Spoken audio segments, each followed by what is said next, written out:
Merci.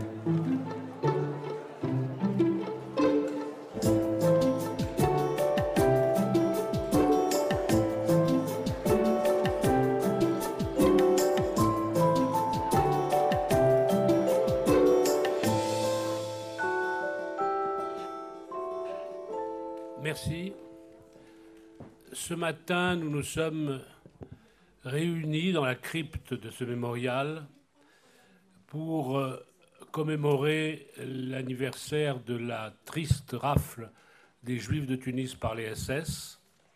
Nous avons eu une cérémonie émouvante, très suivie, qui était à la fois pédagogique, puisqu'il s'agissait de rappeler un fait peu connu de la Seconde Guerre mondiale, et en même temps de rendre hommage aux victimes et de prononcer pour elles un acte de mémoire suivant le protocole républicain et suivant aussi la tradition juive par le prononcé d'une prière et d'un kaddish.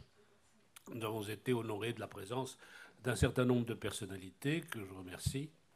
Et cet après-midi, en partenariat avec le Mémorial de la Shoah, nous organisons, comme nous le faisons chaque année, une discussion d'historiens sur un épisode ou un point particulier de cette période de l'application en Tunisie du statut des Juifs et de l'occupation allemande.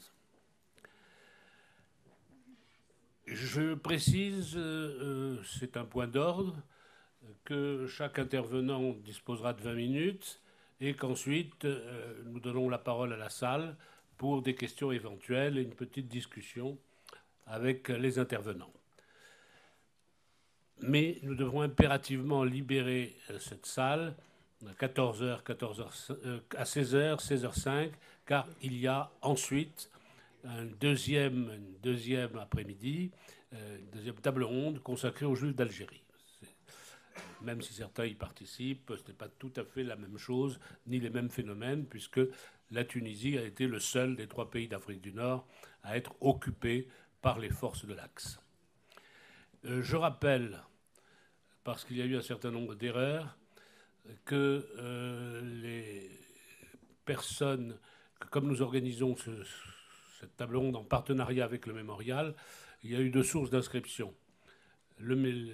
Par le biais du mémorial de la Shoah et par le biais de la Société d'Histoire, les inscriptions par la Société d'Histoire étant réservées à nos adhérents, que nous invitons et qui ne payent pas leur entrée, pour lesquels nous versons une somme globale au mémorial. Alors il y a des personnes qui se sont inscrites par le biais de la Société d'Histoire sans être adhérents. Je les contacterai ensuite pour qu'elles puissent régulariser la chose. Et à ceux qui ont adhéré régulièrement à la Société d'Histoire, je les remercie de leur fidélité. Et s'ils n'ont pas encore retourné leur bulletin d'adhésion, j'espère que nous allons le recevoir dans les prochains jours, car c'est vraiment une nécessité que me rappelle notre trésorier Guy Attal chaque fois que je le rencontre. Il me dit « Ah ben bien sûr, bientôt je ne pourrai plus payer parce que les adhésions, elles vont rentrer, mais pour l'instant elles ne sont pas rentrées. Alors comme un bon comptable, tant que je n'ai pas les chiffres en face, je ne paye pas. » Donc, je vous remercie. Et nous avons choisi aujourd'hui un thème avec le mémorial de la Shoah et avec les intervenants.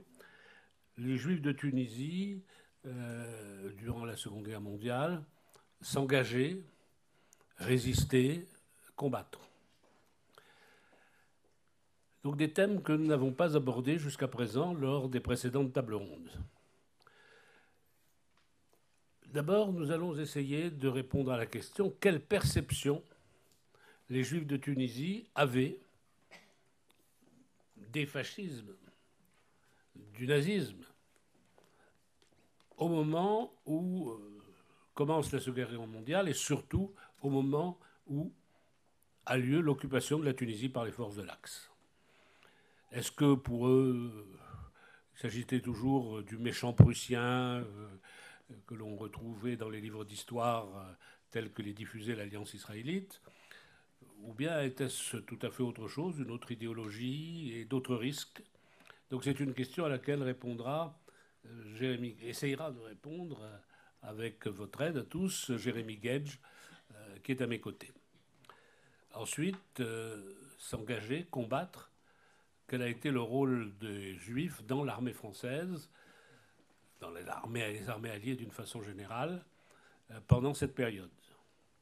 Et enfin, nous évoquerons un cas très particulier, celui des Juifs italiens. Vous savez qu'il y avait en Tunisie, globalement, à l'époque, plus de 80 000 Juifs, dont 3 000 Juifs italiens, Juifs de nationalité italienne. Bon, vous allez me dire, 3 000, c'est très peu.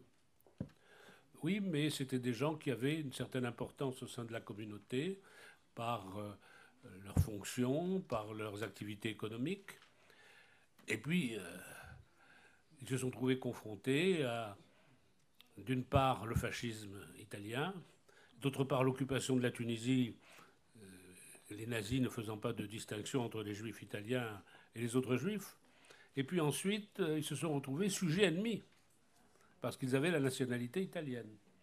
Alors, quelle a été leur situation? Quels ont été leurs parcours, leur distanciation, ou au contraire leur intégration au phénomène fasciste? C'est ce que nous verrons en dernière partie de l'après-midi avec Martino Pizzi. Je ne vais pas prolonger cette introduction, je pourrais avoir des choses à dire, je me les réserve éventuellement pour la discussion. Et allô? Oui. Et je vais donner la parole en premier à Jérémy Gage. Alors, Jérémy Gage est vice-président de la Société d'histoire des Juifs de Tunisie depuis 3 ans maintenant. C'est la 3e année où il me fait l'honneur d'être à mes côtés. Il a un rôle important au sein de la Société d'histoire des Juifs de Tunisie, notamment parce qu'il anime un séminaire qui se réunit mensuellement via Zoom, séminaire d'études et de recherche. Il est maître de conférence à l'Université de Nice et il enseigne aussi à Sciences Po. C'est un spécialiste de l'histoire des Juifs du Maghreb d'une façon générale, mais pas seulement. Il s'est beaucoup intéressé à l'histoire des Juifs de France, notamment dans leur réaction aux mouvements intellectuels internationaux et notamment aux mouvements fascistes. Donc je ne veux pas prolonger votre attente. Vous êtes désireux du plaisir de l'entendre et puis d'apprendre par lui. Donc Jérémy, je te passe la parole. Merci beaucoup, cher Claude. Merci beaucoup, cher Claude. Je suis à la fois très heureux, très ému aussi, parce que ce n'est pas une journée comme les autres, vu la commémoration que nous avons vécue ce matin, eh bien, de vous parler de ce sujet. C'est vrai que j'avais pris plus tôt, depuis les Juifs de France, je vais m'expliquer. En tout cas, merci à toutes et tous pour votre présence très nombreuse.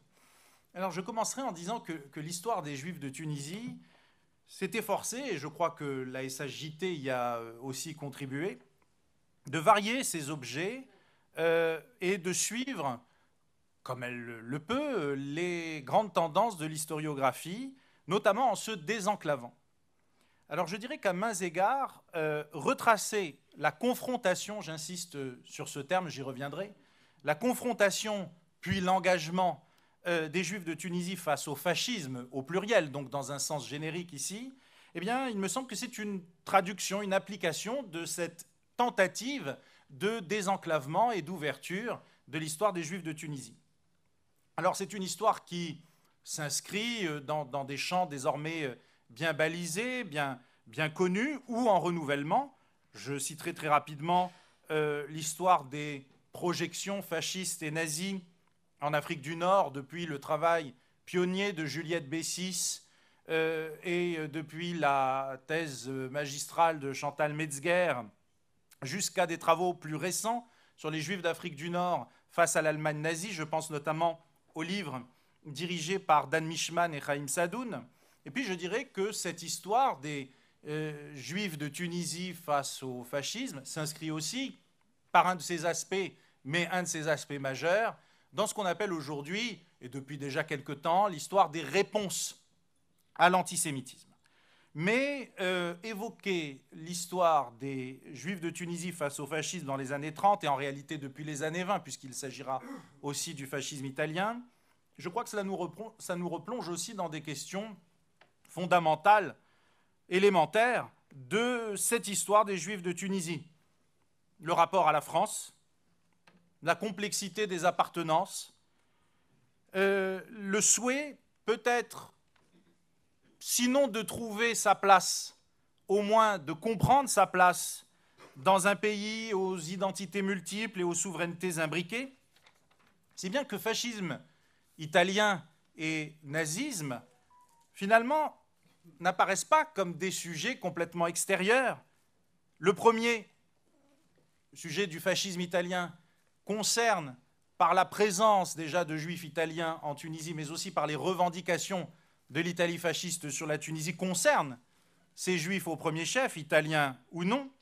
Et puis, le second sujet, celui du nazisme, eh bien, concerne évidemment aussi les juifs de manière moins directe géopolitiquement, mais peut-être plus directe, je dirais, de manière essentiellement parlant, puisque l'avènement du nazisme questionne aussi ce que c'est qu'être juif et pose la question du rapport aux faits juifs et à l'antisémitisme dans le monde et au-delà des frontières de la Tunisie, bien évidemment, s'il est vrai, comme le disent les historiens Michel Espagne et Michael Werner, que les juifs forment une unité culturelle transnationale.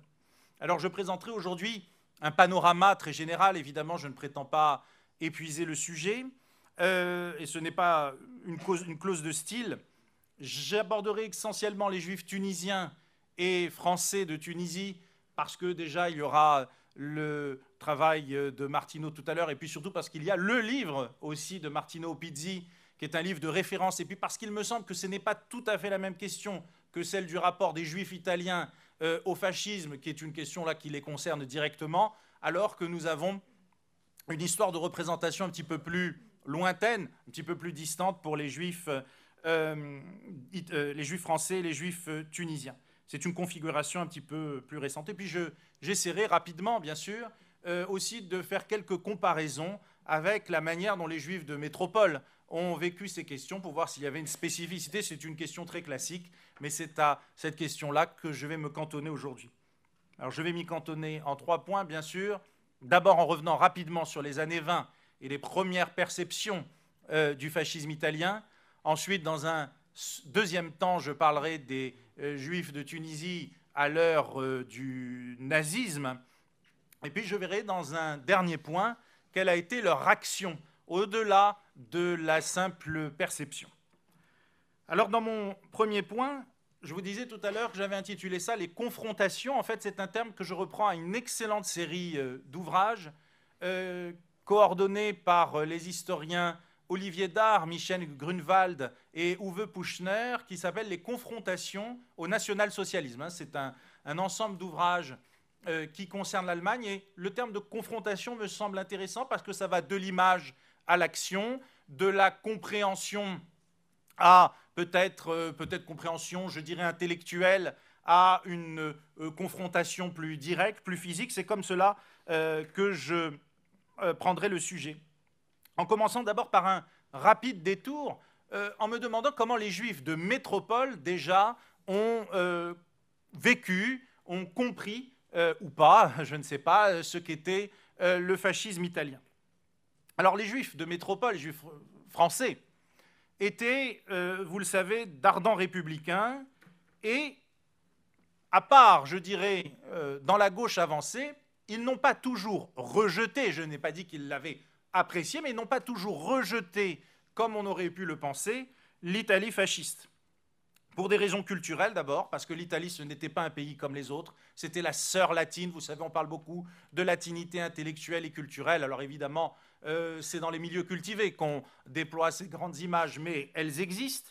Et puis pour des raisons aussi géopolitiques, parce qu'on croyait beaucoup à l'amitié latine, et peut-être qu'on y croyait encore plus après l'avènement d'Hitler, donc cette amitié franco-italienne. Alors le régime fasciste, je le disais, inspira, oui, une certaine défiance, une certaine méfiance pour certains, mais même s'il n'a jamais été considéré comme un modèle évidemment à reprendre ou à imiter, hein, jamais, sauf chez de rares individus, mais bon, qui ne sont absolument pas représentatifs. Je dirais qu'il y avait quand même une bienveillante neutralité par rapport, sinon au régime, du moins à l'Italie devenue fasciste. À cela, deux raisons. Une raison générale d'abord, car les Juifs réagissaient aussi sur des questions politiques comme tous les autres Français, et beaucoup d'entre eux craignaient le bolchevisme, que le fascisme avait paru jugulé, que, comme beaucoup d'autres Français, ils n'ont pas compris tout de suite la nouveauté aussi du régime fasciste. Ils n'ont pas saisi que c'était quelque chose, une synthèse qui était encore inédite. Et puis il ne faut pas oublier, je le rappelle très rapidement, mais je ne développerai pas, qu'en France, en général, non seulement on ne comprend pas le fascisme dès son apparition nécessairement, mais on ne le comprend pas non plus tout de suite après la marche sur Rome. Je dirais que le vrai tournant, c'est l'affaire Matteotti, vous savez, l'assassinat de cet opposant italien. Puis alors, il y a aussi une raison particulière. Évidemment que le régime, le modèle politique fasciste ne convenait pas à ces républicains. Mais c'était, en tout cas, au moins jusqu'à un moment avancé des années 30, un régime qui non seulement n'était pas hostile aux Juifs, mais même se proclamait, avec toutes les ambiguïtés de ce terme, un pays philosémite. Et Mussolini, malgré de grandes ambiguïtés, aimait à le rappeler jusqu'à son retournement que vous connaissez tous. Alors, quand on n'a pas nécessairement des amis dans tous les pays, faut-il critiquer les pays où on est défendu? C'est un peu la question que se posent certains Juifs. Alors, est-ce qu'on retrouve chez les Juifs de Tunisie ces mêmes images, cette même chronologie très rapidement esquissée, hein, j'en conviens. Alors je crois que pour les Juifs de Tunisie, autant que les sources, et notamment principalement la presse, puissent nous l'indiquer, le véritable tournant, c'est un tournant non pas immédiatement local, mais un tournant, je dirais, qui relève d'un pays voisin, la Libye. On n'est pas dans l'affaire Matteotti, bien sûr, on connaît toutes ces choses-là, la marche sur Rome, mais en 1923, il y a des incidents extrêmement graves entre fascistes et juifs à Tripoli, et les Juifs de Tunisie regardent cela de très près, et on observe que malgré de bonnes intentions et de beaux discours, les fascistes en Libye s'en sont pris violemment aux Juifs dans le quartier juif, notamment de la Hara de Tripoli. Alors je citerai ici, non pas directement une source issue d'une plume juive tunisienne, mais un journal très important qui était l'Afrique française, du comité de l'Afrique française, qui est cité par l'univers israélite, qui dit en 23, les Israélites de Tripoli se demandent anxieusement ce que l'avenir leur réserve. Quelques-uns des plus importants songent très sérieusement à transporter leurs pénates dans des endroits moins troublés et où on ne les forcerait pas à chanter des hymnes de gratitude en l'honneur de leurs persécuteurs.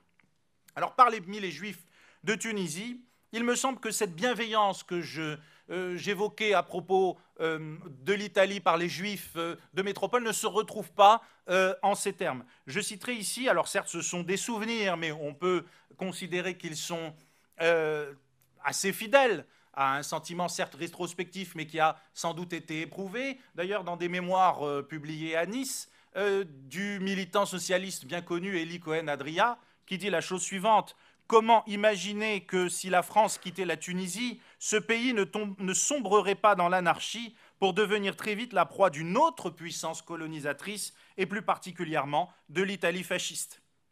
Alors, l'Italie fasciste, pour les Juifs de Tunisie, s'insère donc dans des questionnements immédiats et pas simplement des questionnements généraux sur les relations franco-italiennes, avec donc une première date 23 et surtout 1926, puisqu'en 1926, il y a une campagne dans la presse, notamment dans le journal Legionario, qui est le journal des fascis de l'étranger, vous savez, et un autre journal qui s'appelait l'Unione, qui s'en prenait aux Juifs considérés comme des antifascistes, des francs-maçons. Martineau a remarquablement travaillé sur cela dans son livre. Alors là, la presse s'en fait l'écho, on s'inquiète, on analyse un petit peu ce qui se dit et on comprend qu'il y a une politique mussolinienne, parce qu'à l'époque on confond le fascisme avec Mussolini, comme on disait d'ailleurs l'hitlérisme pour le nazisme. Donc une politique mussolinienne pour, je dirais, la France, l'Europe, et puis une autre pour l'Afrique du Nord, et notamment pour la Tunisie et la Libye, bien sûr. Et là, les choses étaient tout à fait différentes. C'est ce que j'avais appelé vérité au-delà de la Méditerranée, erreur en deçà, si vous voulez. Donc, les Juifs de Tunisie l'avaient bien compris. Donc, ils écrivent beaucoup, ils s'inquiètent, et en août 27, on considère que l'incident est clos, dans la presse juive de métropole comme dans la presse juive de Tunisie, puisque là, on reprend les choses en main. Le grand rabbin de Rome, Angelo Sacerdotti, s'entretient avec l'agence télégraphique juive et dit que tout va bien, que les Juifs soutiennent l'œuvre mussolinienne. Et un journal de tendance sioniste qui paraît en Tunisie, Le Réveil juif, reproduit tel quel, sans commentaire, après avoir rapporté tous les incidents dont je vous parlais depuis tout à l'heure, cet élément, comme si tout était clos. Alors tout change évidemment dans les années 30 avec l'avènement du nazisme, qui cette fois va inscrire le fascisme toujours dans ces questions, appelons-les questions coloniales, et questions de nationalité aussi, vous allez voir que ça va jouer, et aussi dans une question plus européenne, avec une comparaison cette fois entre le nazisme et le fascisme. C'est mon deuxième point.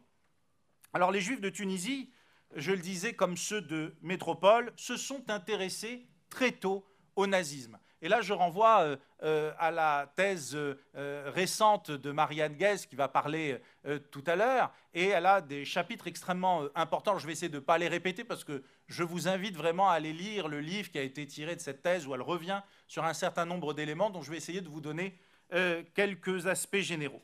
Alors, ils se sont intéressés très tôt au nazisme, bien sûr en raison de sa dimension intrinsèquement antisémite. Alors, la question du nazisme semblait assez incandescente quand même au sein des communautés. Je dirais, alors, pour reprendre là le travail de Norman Stillman, un historien, je dirais comme lui que les Juifs d'Afrique du Nord, je le cite, avaient conscience des événements en Europe et observaient avec effroi la montée de Hitler et les débuts de la persécution de leurs coreligionnaires dans le Troisième Reich, événements abondamment traités. Alors pour la Tunisie, je ne sais pas si on peut dire abondamment, mais en tout cas significativement, abondamment traités aussi bien dans la presse juive que dans la presse générale, dans les actualités projetées dans les cinémas, ainsi que dans les émissions de radio sur ondes courtes. Alors, Marianne Guez a fait le travail de se demander quel était le degré d'information. Je crois que c'est extrêmement important, je ne reviens pas dessus. Donc, elle a, et je parle sous ton contrôle, montré qu'il y avait un bon degré d'information. Et surtout, ce qui compte dans le degré d'information, c'est bien sûr la qualité de l'information, mais aussi sa régularité et je dirais le délai resserré entre le moment où un fait éclate et sa caisse de résonance, en l'occurrence en Tunisie. Donc je la rejoins parfaitement. Évidemment, je ne peux pas vous dire quel était le sentiment profond de la population quant à ce qui se produisait en Allemagne, mais on a quand même quelques indices. Alors on retrouvait les mêmes éléments chez les Juifs d'Afrique du Nord, d'ailleurs en général, et de Tunisie, et chez les Juifs de métropole. La Tunisie française publie une une en novembre 1930 avec un article qui s'appelle « L'antisémitisme en Allemagne ». Le Petit Matin, le Réveil juif dont je parlais à l'instant, pense que le nazisme se résume à une équation. Je trouve que c'est très intéressant. Le Réveil juif dit qu'est-ce que c'est que le nazisme, donc avant l'avènement d'Hitler. Nazisme égale une équation vraiment au sens strict, fascisme plus antisémitisme. Ça nous en dit long sur la vision du nazisme et sur celle du fascisme à cette époque.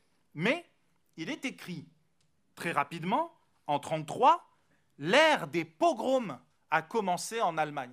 Dans le 1933, je n'ai pas dit 1935 ou plus tard, 1933, l'ère des pogroms a commencé en Allemagne. Alors on pourrait dire qu'il y a bien sûr un effet peut-être d'alerte, donc on force un petit peu le trait, mais les mots nous interpellent quand même. Avec un commentaire, que von Papen soit ou non allié du parti nationaliste, pour les Juifs, l'ère Hitler, pour les Juifs et pas que les Juifs d'Allemagne, l'ère d'Hitler a virtuellement commencé. Ce que j'avais essayé de montrer ailleurs, c'est que l'avènement du nazisme est vécu par beaucoup de Juifs comme une question intérieure directs, même s'ils n'étaient pas des juifs allemands, parce qu'ils considéraient que l'attaque en règle d'Hitler contre les juifs les concernait et qu'ils en étaient des victimes, peut-être pas au premier chef, mais au second. Alors en février 1933, je vous lis rapidement un éditorial, toujours dans le Réveil juif, qui posait sur la table toutes les éventualités, sans pouvoir trancher. Ça nous en dit long aussi sur le fait qu'il n'y a pas de certitude et que 1933 n'est pas nécessairement la rupture que l'on croit. Il me semble que la vraie rupture, c'est 1935, c'est les lois de Nuremberg, et ce n'est pas forcément 1933, même si évidemment 1933, c'est la sidération pour beaucoup. Alors je vous lis rapidement. Certes, nous l'avons dit, et d'autres aussi l'ont dit, Hitler au pouvoir ne voudra plus être qu'un chef de pouvoir comme les autres, qu'un dictateur même comme les autres, soucieux de rester le plus longtemps possible, et ce, en maintenant de gré ou de force par la légalité ou par la violence, le calme et la paix dans son pays. D'autres ont pu le faire, un Mussolini a pu le faire, mais ce qu'a pu Mussolini, Hitler le pourra-t-il ? Car il faut autre chose que de la bonne volonté pour être un dictateur qui ne se laisse pas emporter par ses troupes. Le cas est grave. Nous savons bien qu'au fond, la seule ambition d'Hitler était d'accéder au pouvoir sans plus. Le reste, ce n'était que des mots. Et là, alors bien sûr, c'est facile pour moi de dire que c'était une erreur, et je ne vais pas le faire, mais ce sans plus, quand même, nous laisse songeurs. Et donc la lucidité, vous le voyez, elle est là sans être là. Les pronostics, les projections ne sont pas toujours très nettes. En tout cas, il est dit clairement que l'affaire allemande est très sérieuse. Alors, je n'ai pas trouvé la même expression, sauf erreur, que celle qu'on a employée en métropole, en disant que l'avènement d'Hitler, c'était la nouvelle affaire Dreyfus pour les juifs français. Mais en tout cas, on a une prise de conscience qu'il s'agit de quelque chose de très sérieux. Et c'est donc mon dernier point que je voudrais aborder, la question de l'action. L'action.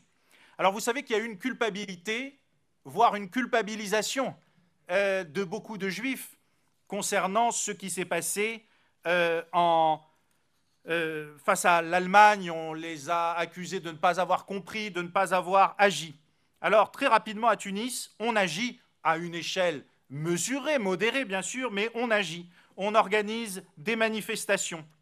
Alors, un peu partout, à Tunis, je ne parle même pas de la campagne de presse, mais à Tunis, à Sfax, à Sousse, on a beaucoup d'associations qui se rassemblent, qui vont très clairement appeler à la lutte contre Hitler, notamment par l'arme du boycottage, qui ne fait pas l'unanimité, mais qu'on appelle au boycottage à Tunis. Beaucoup de figures, Jacques Semama, le docteur Alphon, vont dans des manifestations s'opposer publiquement à Hitler. À Tunis, c'est là qu'elles sont les plus nombreuses.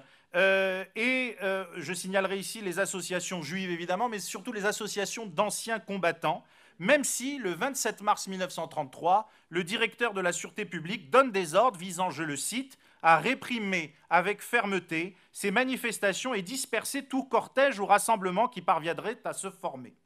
Alors, on se rassemble devant les consulats. À Nabeul, les Juifs écrivent même au consul d'Allemagne. On disperse, on crie « à bas Hitler, vive la France ». Et en mars 1933, une vingtaine de Juifs sont arrêtés, parmi lesquels Charles Zarqa, rédacteur à Tunis socialiste, Isaac Parian, qui écrivait à l'égalité, l'étudiant Georges Hadda, Félix Alouche, qui écrit dans un certain nombre de journaux.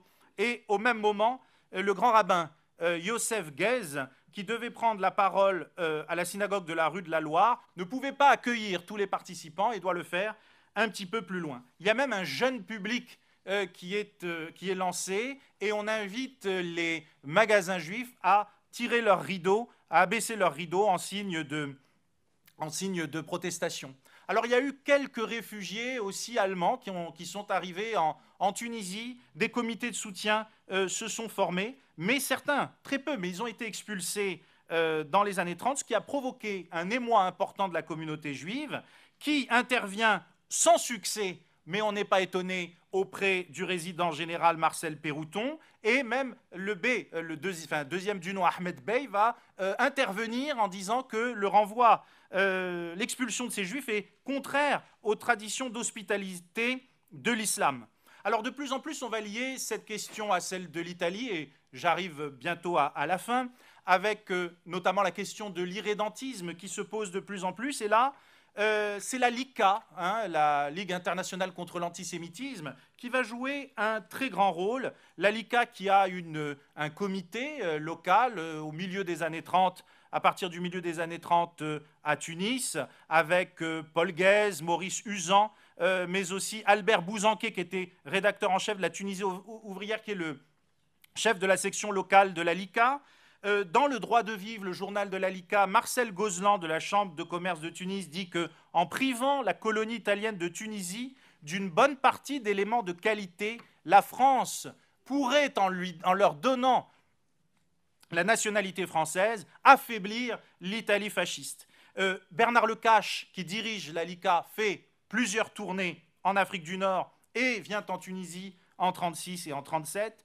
Jacques Tahar, bien connu à la tête de l'Alliance israélite, des écoles de l'Alliance israélite universelle, écrit dans un rapport qui se trouve aux archives de l'Alliance que l'Alliance rendrait un signalé service aussi bien à nos coreligionnaires qu'à la France en obtenant du ministère des Affaires étrangères l'examen rapide des dossiers de naturalisation déposés par les Juifs italiens de Tunisie. La France y gagnerait dans la mesure exacte où l'Italie y perdrait.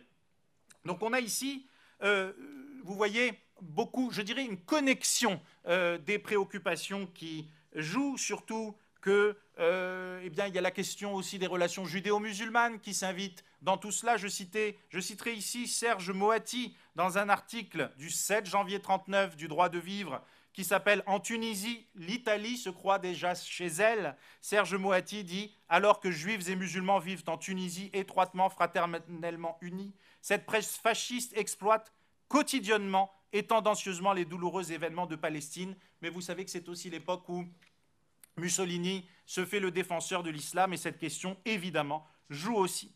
C'est pourquoi on va, à la fin, mêler la question du rapport, surtout à l'Italie fasciste, mais aussi au nazisme, à la question des relations franco-italiennes.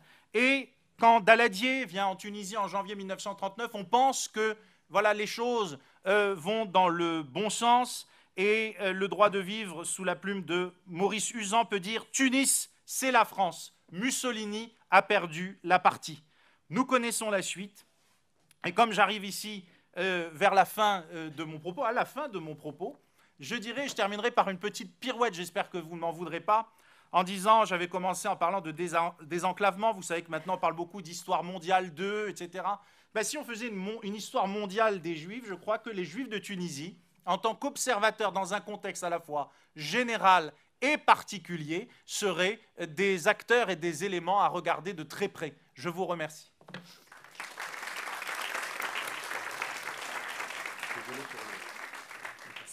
Merci Jérémy, parce que tu as tenu les 20 minutes imparties plus les 5 minutes de grâce du président de séance.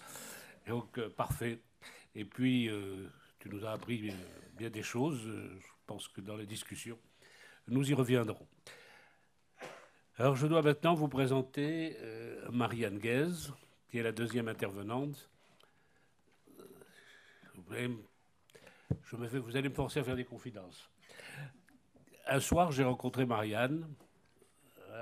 C'était ici, non, c'était à l'Alliance israélite où je venais de faire une conférence et où elle m'a abordé. Nous avons discuté d'une façon sympathique et elle m'a dit qu'elle recherchait un sujet de thèse, sujet de recherche. Et je lui ai dit, il y a un beau sujet, il est difficile. Il faudrait travailler les engagements volontaires et la participation des Juifs dans les armées françaises. J'avais déjà proposé ce sujet à différentes personnes, mais pas eu d'écho. Elle m'a dit, ça m'intéresse, banco. Et quelques mois après, elle a fait une première intervention à la Société d'Histoire, où elle nous a présenté le point de ses recherches. Elle était tout début de ses recherches.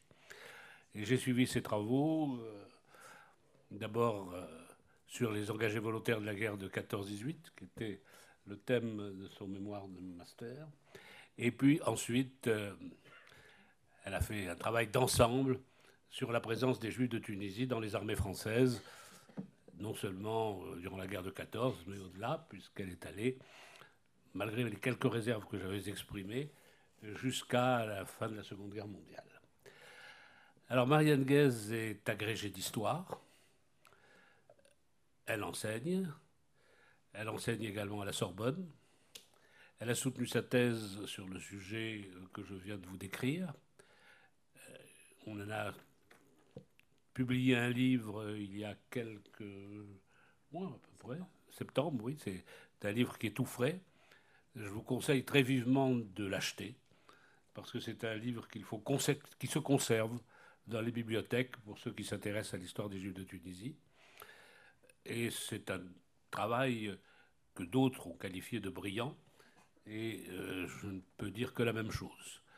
Je l'ai suivi pas à pas, j'ai suivi toutes ces recherches, et j'avoue qu'elle m'a bluffé, parce que je savais que ce serait difficile de faire certaines recherches, qu'elle n'obtiendrait pas d'autorisation. Elle les a obtenues aux archives de Caen, au ministère de la Guerre, et son travail a été couronné d'abord d'un très grand prix, le prix international d'histoire militaire, qui l'an dernier donc allait à une universitaire française, et plus modestement le prix Paul Sebag, qui est décerné tous les 2 ans par la Société d'histoire des Juifs de Tunisie pour récompenser un travail sur l'histoire des Juifs de Tunisie. Donc là, voilà présenté très brièvement. Je pourrais en dire beaucoup plus, tant elle a de qualité, mais à ce moment-là, j'allongerai mon propos et nous déborderions sur la séance de l'après-midi. Alors, je vais lui donner la parole. Elle a choisi d'un point particulier de son travail la participation des Juifs de Tunisie dans les rangs des forces françaises libres. Vous avez vu ce matin que j'ai souligné l'importance des engagements des Juifs de Tunisie dans les forces françaises libres, que nous avons lu la liste des morts et que pour ceux qui avaient combattu et qui étaient décédés dans les rangs des forces françaises libres, j'ai marqué particulièrement leur nom. Nous avions d'ailleurs le drapeau de la première DFL qui était présent et les représentants des anciens des forces françaises libres. Donc Marianne, la parole est à vous. Merci beaucoup pour cette introduction très, très émouvante et flatteuse. Merci beaucoup. Alors, je tiens aussi à dire que la thèse que j'ai faite, que j'ai présentée donc en novembre 2021, a été soutenue financièrement par le ministère des Armées et par l'Institut de recherche stratégique de l'école militaire. Donc, pour dire aussi que ce genre de recherche n'intéresse pas que la Société d'histoire des Juifs de Tunisie, mais intéresse l'armée française, qui est très heureuse de voir ressortir des parcours exceptionnels, comme je vais vous en présenter quelques-uns. Alors donc je vous propose aujourd'hui d'évoquer les parcours des Juifs de Tunisie qui se sont engagés volontairement dans les forces françaises libres et ont ainsi participé à la libération de l'Europe. Les forces françaises libres ont été constituées, comme vous le savez, par le général de Gaulle, alors qu'il est exilé en juin 1940 à Londres, et que le maréchal Pétain signait l'armistice, et enfin que le nord de la France était placé sous l'occupation des nazis. Certains Juifs de Tunisie, dès l'automne 1940, s'engagent et rejoignent Londres. Je citerai par exemple le très célèbre Max Gage, engagé dans les forces aériennes françaises libres et compagnon de la Libération. L'automne 1940 est déjà très dur pour les Juifs d'Afrique du Nord de façon générale, puisque Max Gage est né à Sousse, mais il était au Maroc à l'automne 40. Et déjà, aussi bien en Tunisie qu'au Maroc, et évidemment en Algérie, le statut des Juifs est imposé, et en Algérie, le décret Crémieux est abrogé. Donc la prise de conscience de la difficulté des moments qui s'ouvraient aux Juifs d'Afrique du Nord était déjà là. Donc dès l'automne 40, de premiers engagements, et les engagements se poursuivent jusqu'à l'été 1943. L'été 1943, c'est le moment où les forces françaises libres fusionnent avec l'armée d'Afrique de Giraud. Cette fusion des deux armées, une armée rebelle et une armée anciennement vichiste, est très difficile, elle est très incomplète, et dans la réalité, elle n'existe pas. Hein. Ceux qui s'engagent dans les forces françaises libres restent des forces françaises libres, mais officiellement, c'est l'armée française qui se reconstitue. Ces engagements donc, ont été particulièrement nombreux et c'est ça, je pense aussi, moi, le bonheur de la découverte en recherche historique, c'est de me rendre compte qu'il y avait vraiment un sujet à poursuivre jusqu'à la Deuxième Guerre mondiale, puisque au regard de la population juive de Tunisie, qui compte environ 80 000 personnes en 1943, j'ai réussi à documenter 507 dossiers uniquement engagés dans les forces françaises libres. Or, 507 dossiers sur 80 000 personnes, finalement, c'est une proportion exceptionnelle, puisqu'on aboutit à un engagé pour 46 adultes masculins. Et c'est le maximum qu'on puisse trouver. Je me suis beaucoup appuyée sur les travaux de Jean-François Murassiol, qui a publié en 2009 un travail sur les Français libres. Et il considère que c'est un record, mais lui, il n'est qu'à 1 sur 55 adultes masculins. Et mon travail a montré que c'était 1 sur 46. On est au-delà de l'engagement. Je ne suis pas en train de faire une échelle des plus courageux, parce que vous allez voir que c'est la spécificité de la Tunisie qui explique cet engagement massif. On est au-delà de l'engagement des Juifs d'Algérie dans les forces françaises libres, qui sont déjà très, très engagés. Ce que disait Jean-François Murassiol, c'est que déjà les Juifs dans les forces françaises libres, c'est 4 fois plus que les Juifs dans la communauté française, et que les 3/4 de ces Juifs dans les forces françaises libres proviennent d'Afrique du Nord. Donc, au sein de tous ces groupes, la Tunisie est très bien représentée. L'engagement des Juifs de Tunisie, alors j'ai 2-3 petites images. L'engagement des Juifs de Tunisie devient massif après l'opération Torche, c'est-à-dire après le débarquement anglo-américain en Algérie et au Maroc. 89% des dossiers que j'ai pu étudier, ce sont des gens qui ont contracté leur engagement volontaire donc après ce débarquement. Et lors de ce débarquement, donc, les Anglo-Américains doivent d'abord combattre l'armée d'Afrique, coloniale et vichiste, puis ensuite cette armée d'Afrique se retourne assez rapidement dans le camp des Alliés et va pouvoir progresser jusqu'à la Tunisie. Cette armée d'Afrique qui est donc restée fidèle à Pétain dans un premier temps, puis ensuite pro-anglo-américaine, va remobilisé à partir de 1943, et je vous expliquerai que les Juifs de Tunisie, qui sont essentiellement tunisiens, qui ne sont pas français, 80% d'entre eux sont tunisiens, ces Juifs de Tunisie, lorsqu'ils sont tunisiens, de toute façon, ils n'ont pas accès à l'armée, puisque en Tunisie comme au Maroc, ce sont les lois de l'islam qui s'imposent et les Juifs sont exclus du port d'armes dans le système. C'est un héritage du statut de dhimmi. Et lorsqu'ils sont français, plutôt que d'être remobilisés, beaucoup d'entre eux, pas tous, mais beaucoup d'entre eux vont choisir de déserter l'armée d'Afrique pour rejoindre les forces françaises libres. Bien, lorsque l'opération Torche a lieu et réussit progressivement, et qu'ils arrivent donc en Tunisie, il faut mener la bataille de Tunisie. En effet, comme on l'a dit, l'Axe répond immédiatement en novembre 1942 en occupant les 2/3 de la Tunisie. Et pour les Juifs de Tunisie, la situation devient encore plus dramatique. Ils subissaient déjà le statut des Juifs. Cette fois-ci, ils vont subir l'occupation allemande. On a parlé de la rafle de décembre 1942 ce matin. Il faut aussi évoquer le travail forcé pour les Juifs. On en a aussi parlé ce matin avec des camps de travail forcé. Une vingtaine ont été créés par les nazis en Tunisie. Et les Juifs, les déportés juifs, sont astreints à des corvées extrêmement difficiles. Les conditions sont très éprouvantes. Et dans cette bataille contre l'Axe, il y a un espoir, c'est l'alliance donc entre les Anglo-Américains. Je vous mets peut-être une petite carte pour ceux qui ne connaissent pas trop entre les Anglo-Américains, l'armée d'Afrique, qui donc devient une armée désormais contre l'Axe, et les forces françaises libres. Cette alliance entre les 3 forces anti-nazies permet d'espérer. Et d'ailleurs, la libération se fait par le Sud. Je vais vous montrer, donc, j'espère que vous suivez, on voit bien là, c'est grand. Vous voyez, la libération se fait par le Sud, par la Libye. Ils arrivent en Tunisie, mais elle se fait aussi par le Maroc et l'Algérie. D'accord ? Et je vous montre, c'est dans le désordre, excusez-moi, je vous montre... pourquoi ? Pardon. Excusez-moi. Voilà. Je vous montre lorsque les armées de Montgomery arrivent par le sud de la Tunisie. On voit les Juifs de Tunisie, donc ce sont ici des images tournées par les Britanniques. On voit les Juifs de Tunisie, de Kérouan, accueillir les Britanniques avec beaucoup de joie et avoir alors la question se pose, c'est comment ça leur est tombé dans les mains, ce petit foulard, mais bon, un petit foulard où il y a marqué « Vive la France ». Ce qu'on voit surtout, ce sont les étoiles jaunes portées par les Juifs du sud de la Tunisie. Et donc ça, c'est un fait, même si l'occupation nazie n'a pas été très longue, certains Juifs, notamment dans le sud, ont dû la porter.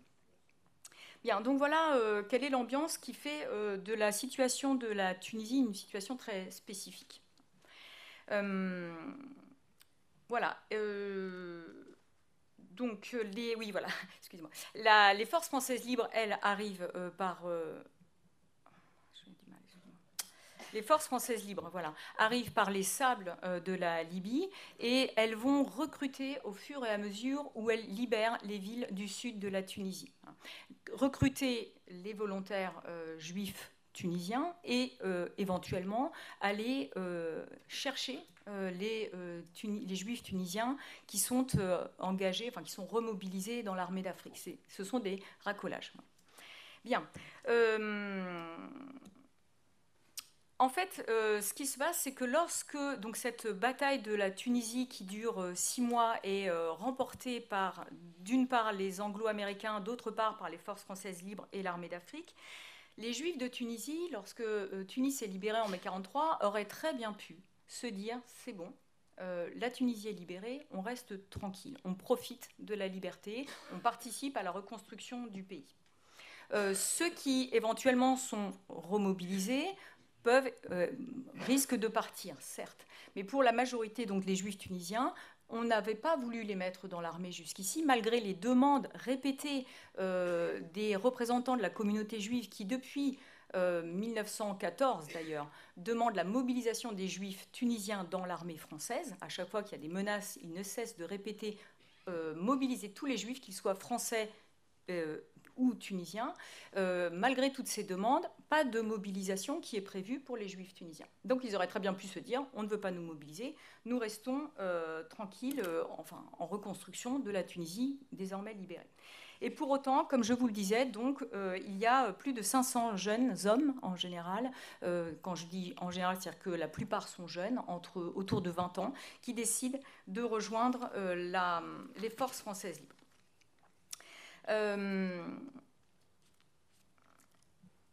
Ces engagements donc débutent massivement en novembre 1942, dès les débarquements en Maroc et en Algérie. Puisque vous avez, et j'ai trouvé le cas de 31 Juifs de Tunisie, qui décident de passer la frontière à l'annonce du débarquement. Certains étaient peut-être déjà en Algérie, on ne sait pas, mais en tout cas, 31 Juifs de Tunisie s'engagent dans les corps francs d'Afrique. Les corps francs d'Afrique, ça n'est pas véritablement un corps des forces françaises libres et ça n'est pas un corps véritablement de l'armée d'Afrique. C'est un corps un peu spécifique que Giraud a créé, Giraud, le chef de l'armée d'Afrique, afin de prendre tous ceux qui n'aimaient pas Vichy. Et donc on trouve dans les corps francs d'Afrique des communistes, des républicains espagnols et des juifs. Et donc 31 des Juifs de Tunisie s'engagent déjà en novembre et ils vont participer au combat de janvier et février 1943 en Tunisie, tout à fait. Et donc, il participe au premier combat de l'armée française contre l'Axe. C'est la première fois que l'armée française reprend le combat contre l'Axe.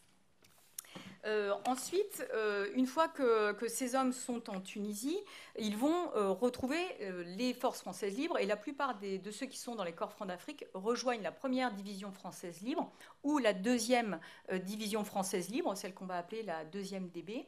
Donc tous continuent le combat une fois que la Tunisie est libérée. Puisqu'en effet, donc Leclerc et l'Armina arrivent par la Libye et ils sont épuisés. Et ils cherchent donc du sang neuf Et ils cherchent surtout des gens qui vont pouvoir aider à réparer le matériel. Et là, il y a une nouvelle spécificité dans cet engagement volontaire des Juifs de Tunisie, c'est que vous avez une demande, celle des forces françaises libres, qui rencontre une offre. L'enthousiasme des jeunes Juifs de Tunisie, on a dit qu'ils étaient quand même bien informés de ce qui se passait en Allemagne, ils avaient subi l'occupation de l'Axe, et donc ils étaient particulièrement motivés. Et donc la demande des FFL, c'est des gens qui savent réparer le matériel. Les jeunes Juifs de Tunisie, dont j'ai pu documenter les professions, sont ouvriers, mécaniciens, électriciens, artisans et chauffeurs. D'accord ? Et donc, beaucoup de ces engagés vont être dirigés vers des ateliers de réparation dans la première DFL ou dans la deuxième DB. Et là, ce qui est intéressant, c'est que lorsque Jean-François Murassiol travaille sur les Français libres, il dit que parmi les Français libres, c'est plutôt une forme d'élite qui s'est engagée dans les forces françaises libres. Là, en l'occurrence, on a au contraire une majorité d'ouvriers et de jeunes qui n'appartiennent pas à une élite socio-économique. Ils sont aussi parfois dans le monde médical. Ils vont s'engager en tant que médecins, ce qui est une demande express des forces françaises libres. Ils ont un autre avantage aux yeux des forces françaises libres, c'est qu'ils parlent français, italien, arabe et parfois anglais. Donc, on a véritablement une volonté de jeunes qui répond à un désir des forces françaises libres. Autre élément en faveur de ce mouvement général et de ce ratio très élevé de l'engagement volontaire des forces françaises libres, c'est qu'on a un entraînement mutuel. On trouve d'abord, dans ceux qui arrivent depuis la Libye, on trouve des gens qui s'étaient déjà engagés depuis la Syrie. Je vous donne l'exemple. Je vous donne des exemples donc de forces françaises libres, alors de gens qui s'étaient engagés en 39-40, qui se retrouvaient au Levant. Au Levant, qui a été un endroit où vraiment il y a eu un combat fort entre l'armée d'Afrique et l'armée de Gaulle, et qui ont rejoint à ce moment-là les forces françaises libres, qui ont fait tous les combats d'El Alamein et qui ont traversé la Tripolitaine et qui sont arrivés en Tunisie, et qui retrouvent leur famille. Et dans cette famille, il y a des jeunes qui vont donc s'engager. On a aussi des exemples de fratries qui s'engagent. Je vous donne l'exemple de la famille Cohen. Le plus jeune s'appelle Albert. Il est né à Amamlif en 1917. Il est engagé volontaire donc en 1939. Il a fait toute la campagne que je vous ai dit. Et lorsqu'il arrive en Tunisie, il retrouve son frère, Jacques Cohen, qui est plus âgé, qui lui s'engage en juin 1943 à Sousse et qui rejoint la 2e DB. Vous verrez les parcours de la 2e DB ensuite. Il y a un 3e frère Cohen, toujours de la même famille, qui s'était engagé volontairement lui aussi en 1939, qui avait été démobilisé en 1940, il avait rejoint la Tunisie, il avait subi le statut des Juifs. Lorsque l'Axe avait occupé la Tunisie, il avait été astreint au travail forcé dans un camp au Cap Bon et libéré grâce aux Alliés et aux forces françaises libres. Joseph Cohen rejoint la 1re division française libre en juillet 1943 à Kérouan. Donc les 3 frères sont tous partis combattre alors qu'ils n'étaient pas obligés. Et j'ai ainsi pu trouver 25 fratries qui sont parties. Donc on sait qu'il y a un phénomène d'entraînement. Je peux citer la fratrie Attal, la fratrie Valenci, la fratrie Bijaoui par exemple. D'autre part, ces engagés proviennent majoritairement des villes du sud de la Tunisie. En effet, on constate la répartition suivante en Tunisie. 52% des Juifs de Tunisie sont nés à Tunis. Je suis obligée de partir des dates de naissance, c'est ce qu'on a dans les documents. 8,3% sont nés à Sousse et 6% sont nés à Sfax. Dans l'engagement, certes, évidemment, beaucoup de Juifs de Tunis s'engagent, mais on a 21% de ces engagés qui proviennent de Sousse et 13% qui proviennent de Sfax. On peut expliquer cette surreprésentation probablement par un courage exceptionnel des Juifs des villes du sud de la Tunisie, mais plus sérieusement par l'arrivée des FFL depuis le sud de la Tunisie. Et dans chaque ville libérée, Sfax est libéré le 10 avril et Sousse le 12 avril, le général Leclerc met en place des bureaux de recrutement.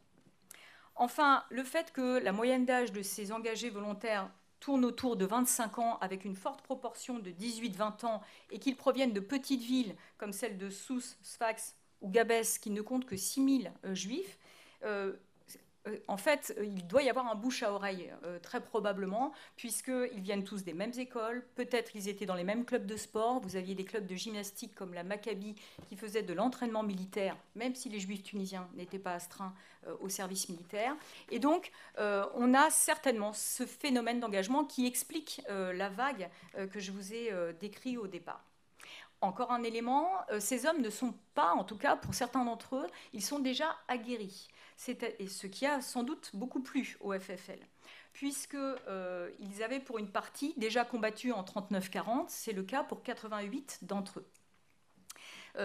Je cite un exemple, Raphaël Bessis, engagé en 1939, croix de guerre, étoile de bronze en juin 40, croix du combattant volontaire, blessé pendant la campagne 39-40. Il s'engage à nouveau à Sfax, malgré le statut des Juifs, malgré l'occupation allemande. Il s'engage à nouveau à Sfax en avril 1943 et il est versé dans la première DFL et est blessé en mai 1944. On a aussi des Juifs qui sont revenus en Tunisie et qui avaient été pris dans la débâcle de juin 40, soit comme engagés volontaires, soit comme mobilisés, et qui avaient passé plusieurs mois sur le territoire français dans des fronts de stalag. Ils reviennent en Tunisie en 1941 et ils reprennent le combat après l'occupation nazie. On peut citer par exemple un groupe qui s'est évadé des différents fronts de stalag et qui ont pu ainsi rejoindre la Tunisie et qui se sont engagés à nouveau dans les FFL. Ce sont Charles Besnénou, Léon Benatar, Charles Bijaoui, Jules Cohen, Edmond Hassan et les frères Zarka, Jean Kremous et Moïse. Tous intègrent la première DFL ou la deuxième DB et combattent pour libérer l'Europe. Bien, alors avant de partir libérer l'Europe, il se passe quelque chose qui est aussi très difficile pour eux, c'est que l'armée gaulliste est donc une armée rebelle et l'armée d'Afrique veut mettre l'armée gaulliste de côté. Et ce qui va se passer, c'est que pendant plusieurs mois, l'armée, la deuxième DB comme la première DFL, sont mis en camp d'entraînement dans les sables libyens sous une chaleur terrible. C'est ce qu'on peut appeler l'enfer libyen. Vous avez ici la première DFL. Vous voyez qu'elle part de Zouara, à côté de Tripoli. Pendant plusieurs mois, en fait, ils ont été cantonnés à Zouara pour les éloigner de Tunis. Je n'entre pas dans les détails, mais pour eux, ça a été une humiliation. Et ils ne partent en fait aussi bien ceux qui sont dans la première DFL que ceux qui sont dans la deuxième DB, qui eux sont cantonnés à Sabrata. Ils ne partent qu'en avril 1944. Après, en revanche, ils se rattrapent. C'est-à-dire que ceux qui sont dans la première DFL, et là je vais aller très vite et les cartes parlent d'elles-mêmes, vont participer à la campagne d'Italie, puis le débarquement de Provence, puis ils vont monter pour la libération de Strasbourg. Ceux qui sont dans la deuxième DB font un parcours complètement hallucinant. Ils partent donc de la Libye, puis embarquent souvent au niveau du Maroc ou de Mers el-Kébir, partent en Angleterre où ils vont continuer leur entraînement pendant plusieurs semaines et débarquent en France, en Normandie, en août 1944. Ils sont là à la libération de Paris, ils sont à la libération de Strasbourg et ils vont jusqu'à Berchtesgaden. Bien, pour conclure,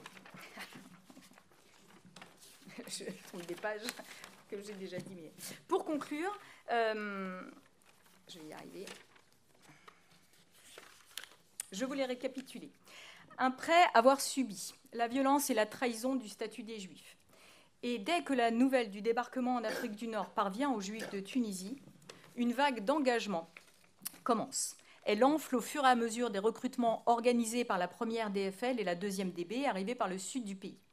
La spécificité de la situation géographique de la Tunisie et le fait que la Tunisie ait été 6 mois sous la botte nazie a motivé des jeunes dont les profils étaient particulièrement recherchés par les forces françaises libres.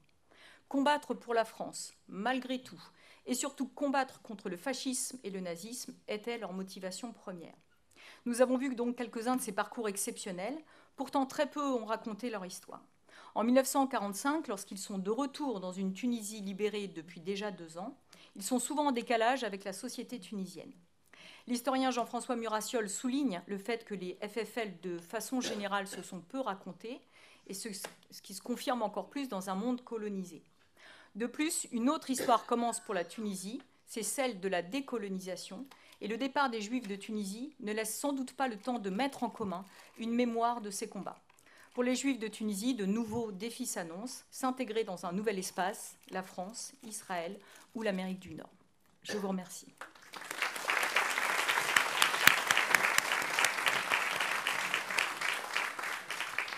Merci Marianne Guèze pour cet exposé brillant et qui a tenu le temps et qui, là encore, je pense, va susciter de nombreuses discussions. Alors maintenant, je vais passer la parole à Martineau. Et lui aussi, avant de le présenter, je vais... Mon âge devenant de plus en plus grand, je vais évoquer un souvenir. C'était dans cette salle, nous avions eu une discussion sur le fascisme italien en Tunisie, à laquelle participait Marianne Matar-Bonucci. Et il y avait eu quelques discussions sur l'appréciation qu'il y avait à avoir à l'égard du fascisme italien en Tunisie. Et Marianne Bonucci s'est penchée vers moi et m'a dit « Est-ce que ce ne pourrait pas être un sujet de thèse ?» Je lui ai dit tout à fait, c'est un excellent sujet de thèse. Elle a repris contact avec moi le lendemain et elle me dit qu'est-ce qu'on pourrait donner comme sujet de thèse, quelle problématique. Donc je lui ai envoyé un petit papier, 2 pages, sur le contenu que pouvait, les questions que pouvait avoir à traiter un thésard. Et puis elle m'a rappelé, un mois ou 2 après, elle me dit formidable, il y a un étudiant qui est là, c'est un étudiant italien, il voudrait faire quelque chose en co-tutelle. Je lui ai proposé ce sujet, il n'a pas dit non, il faudrait que tu le vois, et puis regarde, j'ai reçu Martineau, et il s'est tout de suite précipité sur le sujet. Lui aussi, il m'a étonné par l'ardeur avec laquelle il allait chercher des sources, et... Au début, il m'a inquiété parce qu'il procédait à beaucoup d'interviews. Je me suis dit, oulala, qu'est-ce qu'il va en tirer? Non, mais il a su garder sa distance par rapport aux intervieweurs. Et ensuite, il est allé voir les fonds d'archives et lui aussi a découvert des fonds qui n'étaient pas toujours consultables et il s'est débrouillé pour les consulter. Alors, il a soutenu sa thèse. Il a publié un livre dont je peux dire maintenant que c'est un livre de référence sur l'histoire des Juifs italiens de Tunisie, et particulièrement sur l'histoire des Juifs de Tunisie, italiens de Tunisie pendant cette période fasciste. Alors Martineau est actuellement à l'école française de Rome, et il n'a pas épuisé son intérêt pour les Juifs italiens de Tunisie, parce qu'il a multiplié des travaux sur eux, alors pas seulement sur le fascisme, sur d'autres aspects de la communauté juive italienne de Tunisie. Et bien entendu, suivant l'expression consacrée, Maître, je vous donne la parole. Merci Claude, merci les publics. Ce que je me propose ici, comme le titre de ma communication l'évoque, c'est de mieux comprendre un peu les migrations plus ou moins forcées qui ont intéressé la population juive italienne entre la Seconde Guerre mondiale et l'après-guerre. En fait, le titre est un peu trompeur. Dit pendant la Seconde Guerre mondiale, en fait, je vais plutôt me focaliser sur l'après-guerre parce que c'est la période où la plupart de ces mobilités se concentrent. Mais bien, le but est toujours le même, de dresser un premier bilan de départ, presque tous vers l'Italie et un peu vers la France, dans les années de la guerre et dans l'immédiate après-guerre. L'immédiate après-guerre, en particulier, revêt une importance singulière parce que la Tunisie, tout après la libération de Tunis en mai 1943, tout après la fin de l'occupation militaire de l'Axe, devient le théâtre d'une épuration politique dirigée vers la communauté italienne et par les autorités coloniales françaises qui accusent les Italiens d'avoir été, pas à tort d'ailleurs, une espèce de 5e colonne du régime fasciste. Et les Juifs italiens, qui constituaient en même temps une minorité religieuse et une élite sociale, se trouvent donc frappés en raison de leur appartenance nationale et en dépit des persécutions antisémites dont ils avaient été l'objet pendant les conflits, même un peu avant les conflits. Et donc, avant de commencer ma communication qui s'articulera un peu entre les migrations avant et pendant la guerre et les migrations de l'après-guerre, je voulais ouvrir une petite parenthèse sur les sources à employer pour étudier ces phénomènes. Parce qu'il est vrai que reconstruire un mouvement migratoire n'est jamais facile, et en ce qui concerne les Juifs italiens de Tunisie, il y a un surplus de difficultés lié au fait que cette population était invisible aux yeux des autorités coloniales françaises à l'époque. Leur présence n'était pas signalée dans les statistiques officielles qui divisaient la population européenne par nationalité et pas par religion. La seule présence des Juifs était signalée dans la population locale, donc la population tunisienne, divisée entre musulmans et Juifs, ce qui fait que les Juifs italiens échappaient à tout recensement officiel et donc n'étaient pas considérés comme une population susceptible d'être étudiée par le pouvoir politique local. Donc nous ne disposons pas de chiffres officiels et réguliers sur les départs, les destinations, les allers-retours ou pour n'importe quel autre aspect de l'existence de cette collectivité. Donc, comment s'en sortir et quelles sources interroger pour étudier ce phénomène? La réponse que j'ai trouvée, c'était de croiser deux types de sources, comme déjà peut-être évoqué par Claude. D'un côté, les sources d'archives, dans ces cas-là, les fonds du cabinet diplomatique conservés aux archives diplomatiques de Nantes.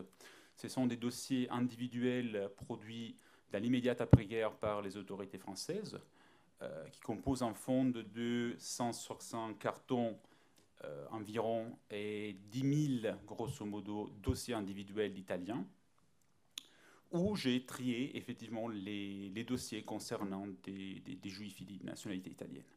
Ce tri a été effectué de manière peut-être un peu, disons, un peu pratique, pragmatique, je dirais, parce que j'ai utilisé des listes des noms des électeurs de la communauté portugaise, juive livournaise, à Tunis. Et sur la base de cette liste, j'étais en mesure de distinguer entre les dossiers italiens de religion, ou quand même d'origine des familles juives, et ceux qui, au contraire, étaient plutôt siciliens, sardes ou le reste. Et à côté de cette source, qui m'a donc permis de repérer les traces des grosso modo 200 juifs italiens de Tunisie de l'époque, je me suis appelé aux témoignages collectés par des témoignages oraux, des témoins qui avaient vécu l'expérience de l'émigration dans toutes les étapes, dans la préparation, le déplacement et l'intégration dans un nouveau contexte. Et cela m'a permis quand même de pouvoir à la fois dresser un bilan quantitatif, ou quand même indicatif de cette migration, et de saisir un peu les éléments les plus personnels, les plus émotifs, les raisons du départ, par exemple, qui n'étaient pas explicités dans les sources d'archives. Donc, cela m'a permis également d'aborder une périodisation assez précise et de marquer une distinction assez nette entre les départs qui se passent avant mai 1943, au moment de la libération de Tunis, et tout ce qui se passe après cette date. Donc là, justement, je voulais un peu montrer le type d'une demande de visa qui est un peu la source la plus importante pour comprendre les dates de départ. Il y a par exemple le nom du prénom du demandeur, la situation des familles, l'adresse à l'étranger. Donc ça permettait effectivement de voir non seulement dans quel pays il avait migré, mais aussi dans quelle ville s'est trouvé entre les années 40 et 50. La profession, donc le profil social, grosso modo, la date de départ de la Tunisie, et les contacts qu'il avait encore en Tunisie, dès qu'il s'agissait quand même d'un visa de retour temporaire dans le pays. Et l'adresse de référence. Qu'est-ce qui se passe avant et pendant la guerre pour cette population? Ça devient difficile de tracer une distinction nette avec la mobilité intérieure qui est faite d'aller-retour assez régulier, non seulement entre l'Italie et la Tunisie, mais aussi entre la Tunisie et la France. C'était une immigration, disons, plutôt mobilité, justifiée par des raisons qu'on peut qualifier d'ordinaires, le travail, les études, la famille et les vacances, et qui marque un peu une continuité plutôt qu'une rupture avec la mobilité qui se développe entre 1939 et 1943. Et la raison est assez simple, parce qu'il y a un blocage des flux traditionnels qui empêche de développer une véritable migration des masses. Dans la période 39-43, on observe des trajectoires d'émigration qui sont à la fois très rares, je dirais presque exceptionnels. J'ai trouvé des cas presque par hasard, essentiellement individuels, et toujours conçus comme temporaires. Des immigrations pensées comme des refuges, des immigrations d'émergence, des mobilités d'émergence, pensées pour sortir d'une situation un peu risquée en Tunisie, dès qu'il y a par exemple le statut des Juifs, plutôt que le risque d'une guerre qui bouleverse les rapports diplomatiques entre la France et l'Italie, ou des risques plus immédiats. Toujours dans la perspective de rentrer dans le pays, donc. Et la raison de cette rareté des mobilités dans cette période est liée à l'état des relations entre les Juifs italiens et l'Italie et la France. Pourquoi? Parce que d'un côté, il y a l'Italie qui promulgue les lois raciales en 1938, ce qui rend très difficile, très peu désirable même, de rentrer en Italie. La Tunisie échappe au contrôle de l'Italie, donc les lois raciales italiennes ne s'appliquent pas, en théorie, aux Juifs italiens qui résident en Tunisie. Rentrer en Italie, au contraire, ça signifie tomber dans les mailles de l'administration fasciste et donc dans les mailles des lois antisémites. Et aller en France devient de plus en plus difficile en raison de l'état des tensions diplomatiques entre la France et l'Italie à cette période. Ce qui rend très difficile l'obtention des visas et donc bloque les voyages entre la Tunisie et la France. Et les rares trajectoires migratoires que j'ai pu récupérer témoignent de l'exceptionnalité de ces phénomènes. Je fais un exemple sur tous, celui de Massimo Darmon, dit Max Darmon, un individu qui était né dans une famille livournaise, dont j'ai pu reconstruire la trajectoire par les dossiers personnels conservés à la fois dans les archives italiennes et françaises, né dans une famille donc juive, mais converti à la religion catholique en 1934 pour se marier avec la femme qu'il aimait, mais ensuite frappé par les lois raciales italiennes, qui s'est fondées sur un critère biologique de la race, tout en restant fidèle au régime, ce qui était assez bizarre. Et pour cette raison, il avait été licencié de la société française où il travaillait en Tunisie, en 1939, et grâce à la médiation du consulat italien, il obtient en 1939 le rapatriement en Italie, à Rome, où il est embauché comme dactylographe au siège central de la Croix-Rouge. Pendant la guerre, il est menacé de licenciement pour son origine juive, mais ses compétences lui font obtenir un traitement tolérant grâce à la protection accordée par le ministre Ciano, le gendre de Mussolini. Et pourtant, en octobre 1943, il est saisi dans la rafle du ghetto de Rome des troupes nazies.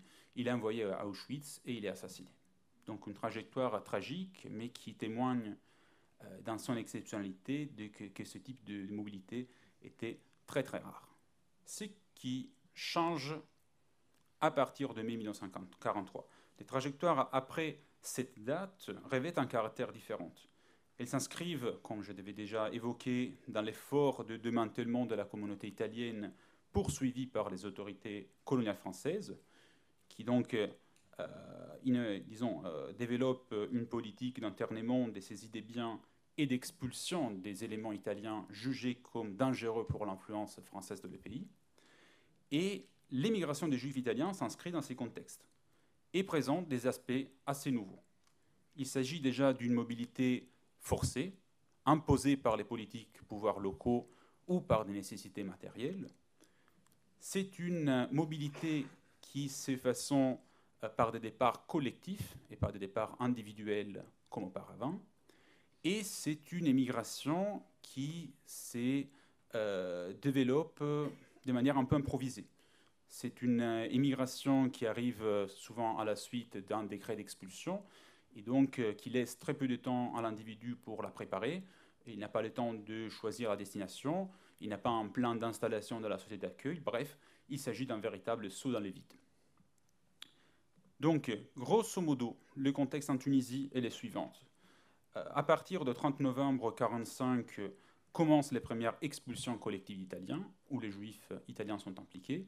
Il y a grosso modo 6000 décrets d'expulsion qui frappent, disons, un ensemble très hétérogène de citoyens, les fascistes véritables, les individus considérés comme des ennemis de la France, et aussi des individus qui sont expulsés en raison de leur statut social, qui sont considérés un peu comme dangereux pour l'influence française dans le pays parce que susceptibles de devenir des élites.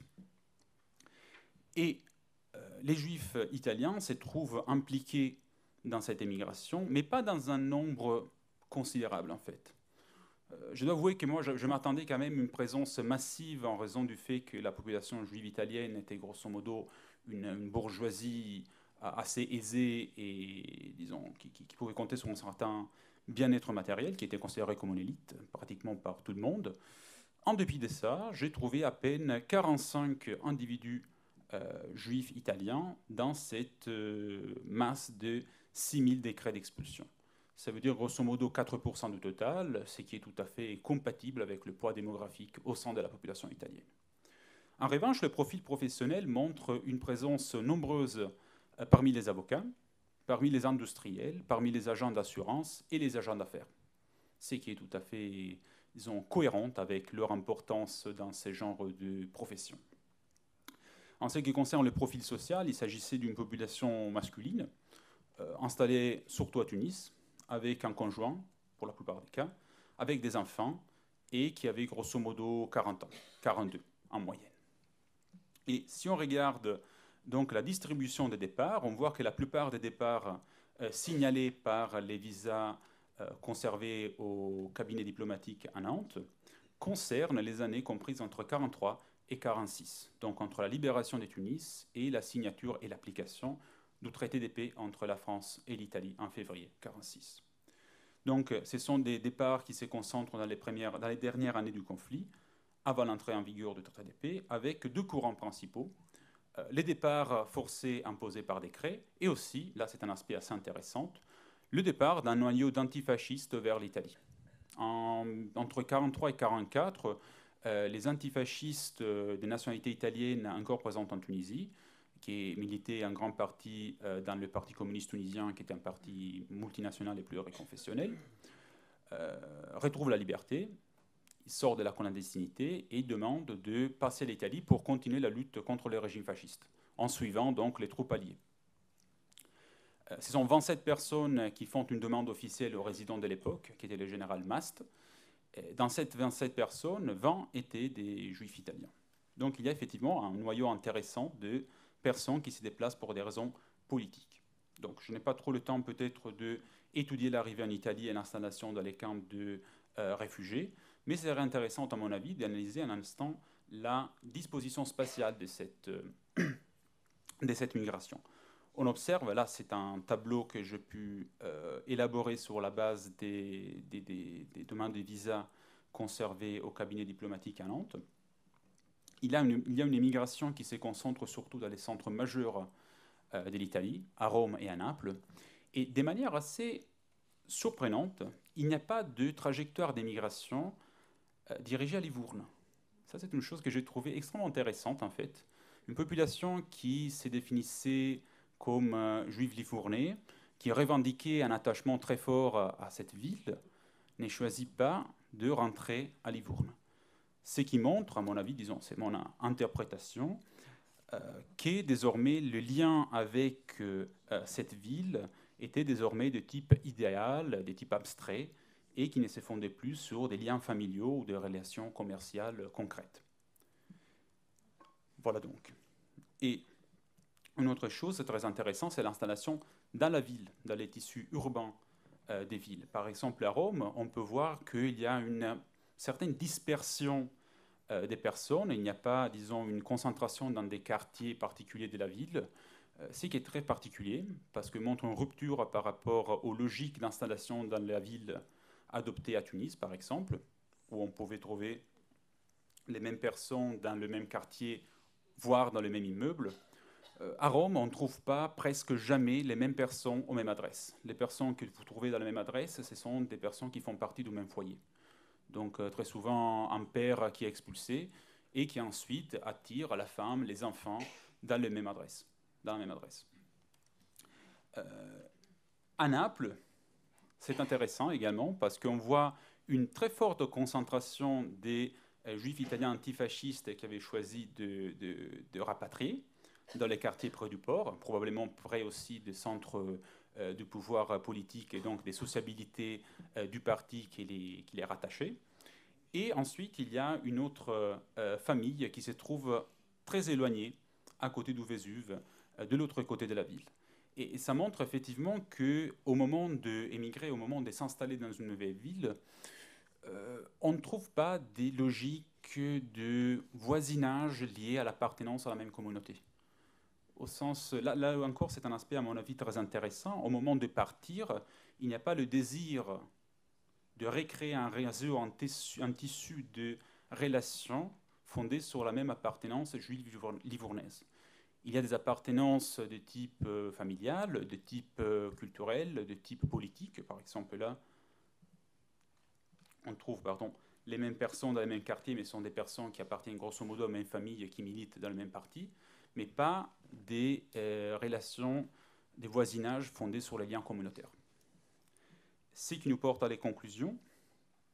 Mes conclusions, forcément générales, mais je trouve assez bien fondées, c'est que l'immigration vers l'Italie se démontre un phénomène très complexe et stratifié, et c'est un phénomène qui tend à s'estomper après la Seconde Guerre mondiale. Au moment où il y a les émigrations forcées, c'est le dernier moment où il y a des immigrations massives, 45%, c'est pas vraiment massive, mais collectives, vers le pays d'origine, le pays auquel on doit la nationalité, tandis que la plupart de ceux qui décident d'émigrer dans les décennies suivantes et dans les années qui suivent l'indépendance de la Tunisie entre 1956 et 1967 choisissent la France. Là, c'est intéressant.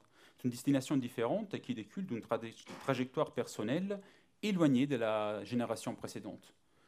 Les gens qui décident d'émigrer après l'indépendance ont souvent vécu pendant leur enfance l'expérience de la guerre et de l'antisémitisme fasciste.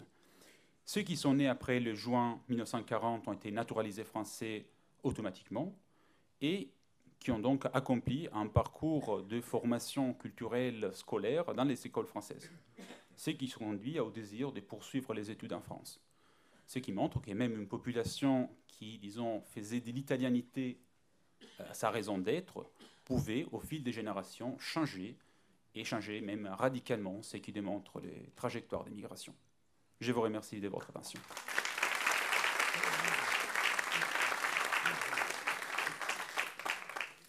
Merci Martino. Alors vous avez entendu 3 communications, toutes 3 de qualité, mais sur des sujets différents, même si ça concerne la Seconde Guerre mondiale en Tunisie. Alors je crois, Pauline, qu'on peut peut-être donner la parole à la salle, à moins que... Et après, il pourrait y avoir une discussion entre nous. Alors, est-ce qu'il y a d'abord des questions? Alors, je vous demanderai de ne pas apporter de témoignage, de poser simplement une question en précisant à qui vous souhaitez poser cette question. Je la pose à l'ensemble des intervenants. D'abord, félicitations.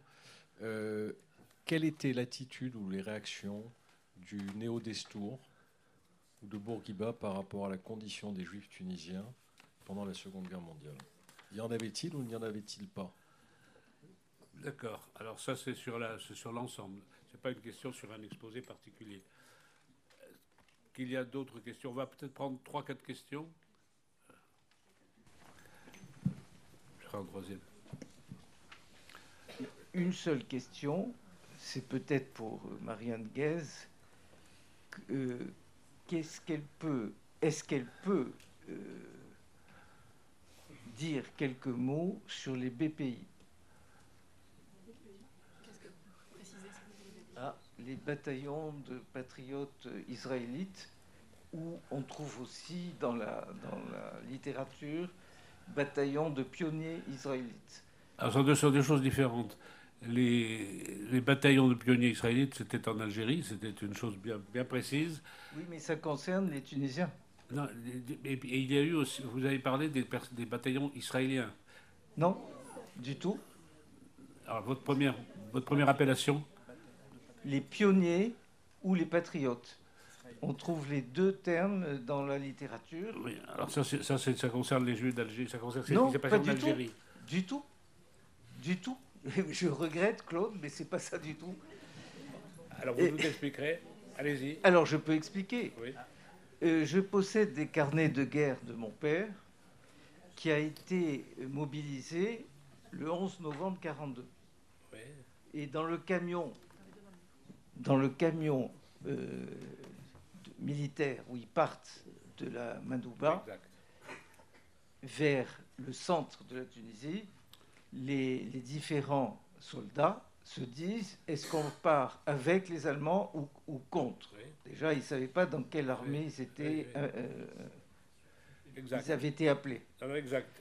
Alors, ça, Quand c'est ils arrivent au centre, ils s'aperçoivent qu'il y avait une... comment dirais-je? Peu de temps après, ils s'aperçoivent, quand les Anglais sont arrivés par l'ouest ou par le sud, qu'ils étaient alliés avec les Anglais dans ce groupe.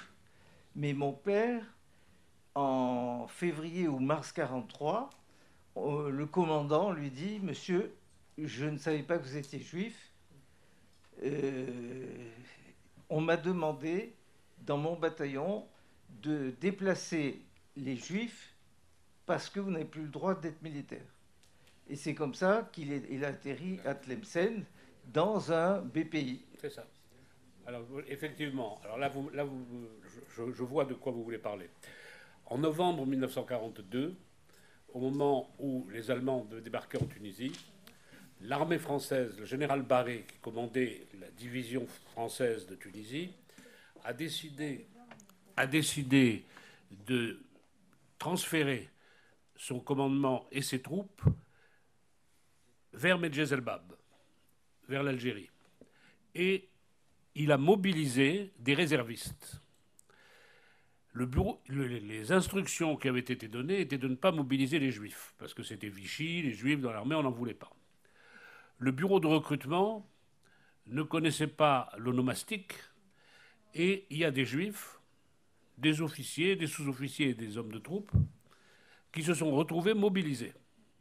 Et ils sont partis, donc ce fut le cas de votre père probablement, ils sont partis vers l'ouest, vers Medjezelbab. À un moment donné, le commandement, c'était l'armée d'Afrique, c'était Giraud, hein, le commandement s'est aperçu qu'il y avait des Juifs qui étaient mobilisés. Et Vichy, comme ils étaient toujours dans l'esprit de Vichy, ne voulant pas de soldats juifs, on a dit qu'est-ce qu'il faut en faire. Alors on leur a dit on va vous renvoyer, ou bien on va vous diriger sur l'Algérie. On les a dirigés sur l'Algérie, notamment dans la région de Constantine et autres. Et en Algérie, le Giraud avait créé des bataillons qu'il avait appelés les bataillons de pionniers juifs, où les recrues juifs d'Algérie avaient été incorporés. Ce n'étaient pas des bataillons de combat, c'est ce qu'on appelait des bataillons de pionniers. Ils doivent creuser des routes, ils doivent faire des travaux. Sauf ceux qui vraiment ont une ardeur énorme pour le combat, on va les envoyer dans le corps franc d'Afrique. Donc des Juifs de Tunisie, mobilisés en novembre 1942, reconnus comme Juifs par l'armée de Giraud, ont été transférés en Algérie et incorporés dans des bataillons de pionniers. C'est vous dire avec quel esprit ils étaient à ce moment-là et avec quel esprit ils ont rejoint les forces françaises libres lorsque les forces françaises libres sont arrivées. C'est effectivement un point que j'avais oublié, mais il y a aussi le sort des soldats juifs de Tunisie de la classe 39 qui se sont retrouvés en Algérie, qu'on a renvoyés en métropole en 1942, quelques jours avant l'arrivée des Allemands, qui ont été employés comme ouvriers dans des mines et qui ont tous été déportés par les Allemands. Voilà. J'espère que j'ai répondu. Alors, il y avait une question là et une question là. Oui, j'ai deux questions. D'abord pour Monsieur Gage. Est-ce que, lorsque vous évoquiez les manifestations dans toutes les grandes villes de Tunisie contre le fascisme, est-ce que c'était des manifestations de soutien à la France aussi dans ce refus, ou de soutien à l'indépendance de la Tunisie? Enfin, est-ce que c'était que du refus, ou il y avait aussi un soutien derrière? Et pour Madame Guez, est-ce que lorsque vous avez évoqué les Tunisiens, les Juifs tunisiens, lorsqu'ils sont revenus en Tunisie, on sait où ils sont morts, enfin, quelles étaient leurs relations, s'ils sont rentrés en France à un moment, au moment de l'indépendance, ce qu'ils sont devenus. Merci. Alors, première réponse, Jérémy, à la première question. Oui, merci pour votre question. Alors, bon, toutes les manifestations ne se ressemblaient pas nécessairement. Déjà, certaines, enfin, il y avait parfois des divergences de vues. Certains ne voulaient manifester que contre le nazisme nommément. D'autres disaient les fascismes, mais ce qui attirait parfois aussi la critique de certains juifs italiens qui étaient là en disant il ne faut surtout pas mettre le fascisme italien dans le même panier. Alors oui, la France, oui, l'indépendance de la Tunisie, non. C'était vraiment au contraire. Renforçons la France, naturalisons massivement les juifs italiens, comme je l'ai expliqué, mais à ma connaissance, non, enfin, c'était pas du tout à l'ordre du jour. Il y a d'ailleurs dans un de ces meetings, il y a un discours d'Albert Lévy, président de la Fédération sioniste de Tunisie et avocat, qui dit il faut absolument que la France reste ici parce que sans la France, nous aurions ici le fascisme et nous aurions tout ce que nous dénonçons. C'est un très très beau discours. Marianne. Alors, je vais essayer de répondre sur ceux qui sont rentrés. Alors, vous dites qu'ils sont rentrés après 1945 ou qu'ils sont rentrés après la Deuxième Guerre mondiale. C'est ça la question que vous posiez? Oui, c'est ça. Il faut savoir où ils étaient. Est-ce qu'ils étaient restés en Tunisie ou restés en France? Alors, première chose, il a fallu que j'arrête mes recherches en 1945. Et il faudrait que je m'y remette pour l'après 1945, puisque là, il fallait vraiment s'arrêter là. En revanche, on sait que, en tout cas dans les parcours que j'ai suivis, beaucoup restent en France, ne rentrent pas en Tunisie ou rentrent et puis repartent en France. Il faut imaginer qu'il y a à la fois en Tunisie, donc comme je vous disais, ça faisait 2 ans qu'elle avait été libérée, elle avait redémarré et donc il y avait un décalage. Sans doute plus d'opportunités économiques en France déjà en 1945, même si c'est la reconstruction aussi. Il y en a, la majorité donc reviennent en Tunisie et ne quitteront la Tunisie qu'au moment de l'indépendance ou même après les crises de 61, la crise de Bizerte, ou de 67 avec les conflits israélo-arabes. Et donc ils viennent essentiellement en France après l'indépendance de la Tunisie et je crois pour un tiers ils vont en Israël. Voilà. Vous avez un célèbre commerçant français qui était originaire de Sousse, engagé dans les forces françaises libres et qui est resté en France en 1945. Il a ouvert des magasins à l'enseigne Tati. Voilà. Ici, Catherine Nicot.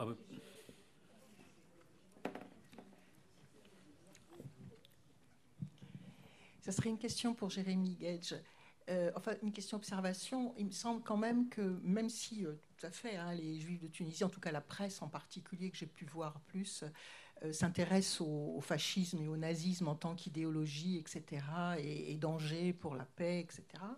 Il me semble quand même que la Tunisie étant plus visée par les visées irrédentistes italiennes, c'est peut-être quand même le fascisme qui a peut-être suscité un plus grand discours et une plus grande analyse. Et je pense en particulier au tout début de l'occupation, enfin, de la défaite française, le lendemain de la défaite française, vraiment, les autorités de Vichy ou de pré-Vichy pensaient que la Tunisie allait être... Enfin, l'Italie allait s'en emparer sans tarder. La nomination d'Esteva au début a été provisoire. On n'était pas du tout sûr que ça reste. Donc, je pense que quand même, j'aurais accentué peut-être un peu plus sur le virage de 1938 avec l'adoption des lois antisémites, peut-être du point de vue des Juifs tunisiens, des Juifs de Tunisie. Voilà. Alors, je dois confesser, Catherine, je suis entièrement d'accord. Oui. En fait, c'est que je n'avais plus de temps. Donc voilà, je suis désolé. Mais effectivement, bien sûr, je suis entièrement d'accord. Je m'excuse d'insister, je n'ai pas eu de réponse sur le destour. Vous avez raison, parce que c'était vous qui... les musulmans représentaient 95% de la population. C'était moi qui devais répondre. Effectivement, vous avez raison.